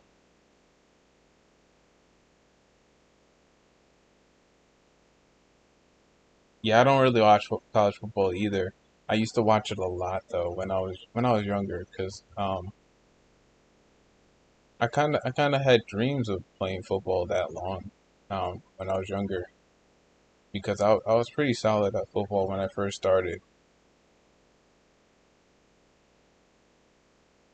I was a solid tackler. Um, the only thing is, like, in terms of cardio, I wasn't like the fastest or whatever. But like, if you put somebody in front of me, I'm 9 times out of 10, I'm getting the tackle.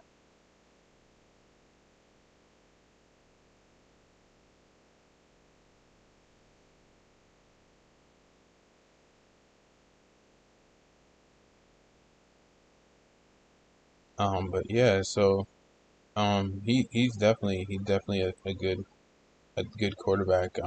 Not only from film, I've seen him play. Like, I've watched some college football games where he's showed poise. Um, and poise is one of those things that you can't teach. You can't teach it to somebody. They just got to develop it from being in big moments, big games. And he's definitely been in a lot of big games. So,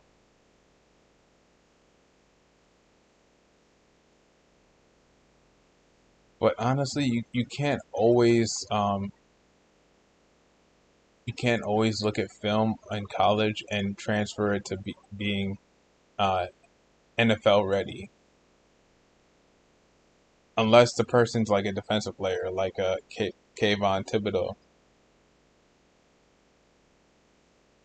because like usually like quarterbacks like think about if you think about quarterbacks, especially quarterbacks that come out of Alabama, when they're quarterbacks that come out of Alabama and they go to the NFL, they usually don't have good success. They have great college good success, but when they get to the pros, they're usually like not the best quarterback. So, in terms of quarterback, it's always kind of a rocky, rocky like give or take, um, a rocky assessment when it comes down to drafting a quarterback from college into the pros.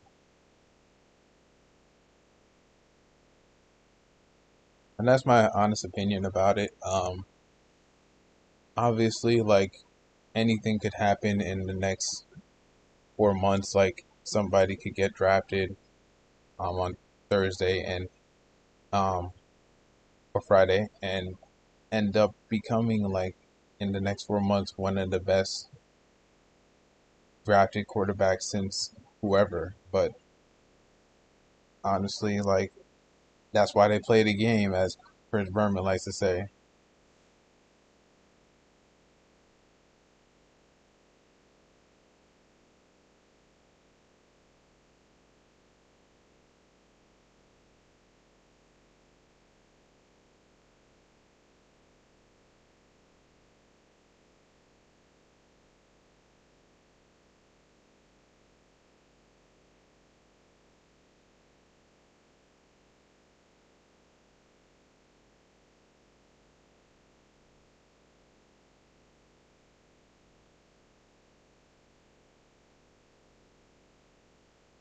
But yeah, definitely. looking forward to seeing who ends up getting drafted, uh, and whoever ends up not getting drafted. I hope they don't lose the desire to play football, because you could always end up making a practice squad, and then from that practice squad, you could get into the NFL by being undrafted.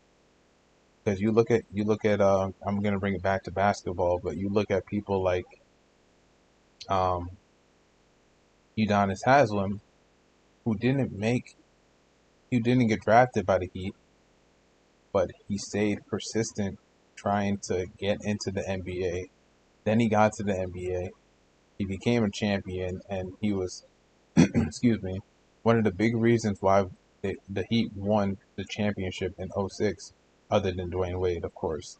But his hustle, his rebounding, and his effort that he showcased on that big stage, the NBA Finals, is one of the big reasons why he definitely deserved to get drafted by the Heat, which is his hometown team, and organization that always does right when it comes to drafting. So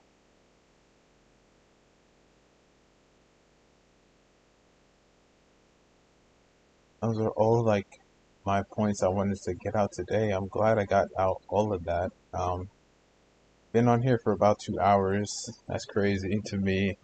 It's the longest episode of the podcast up to this day, up to this point. And I just want to say I hope you guys have a great day, great evening, and try to get try to get some sunlight today. Yeah, I'm glad to have you, man.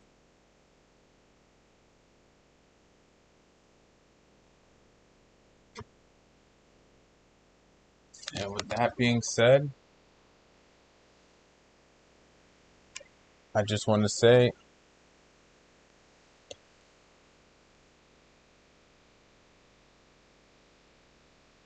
because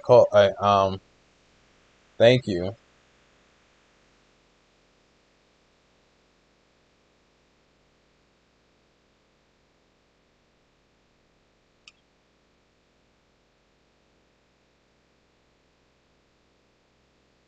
I just want to say that on here we call it differently. We um,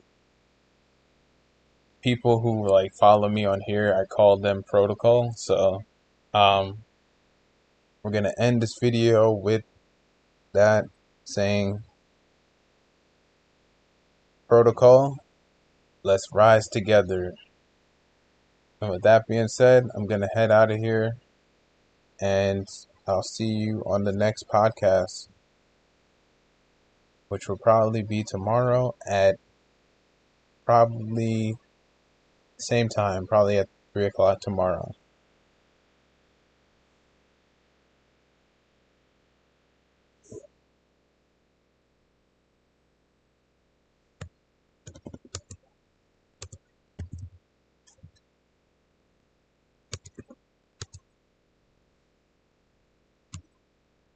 Later.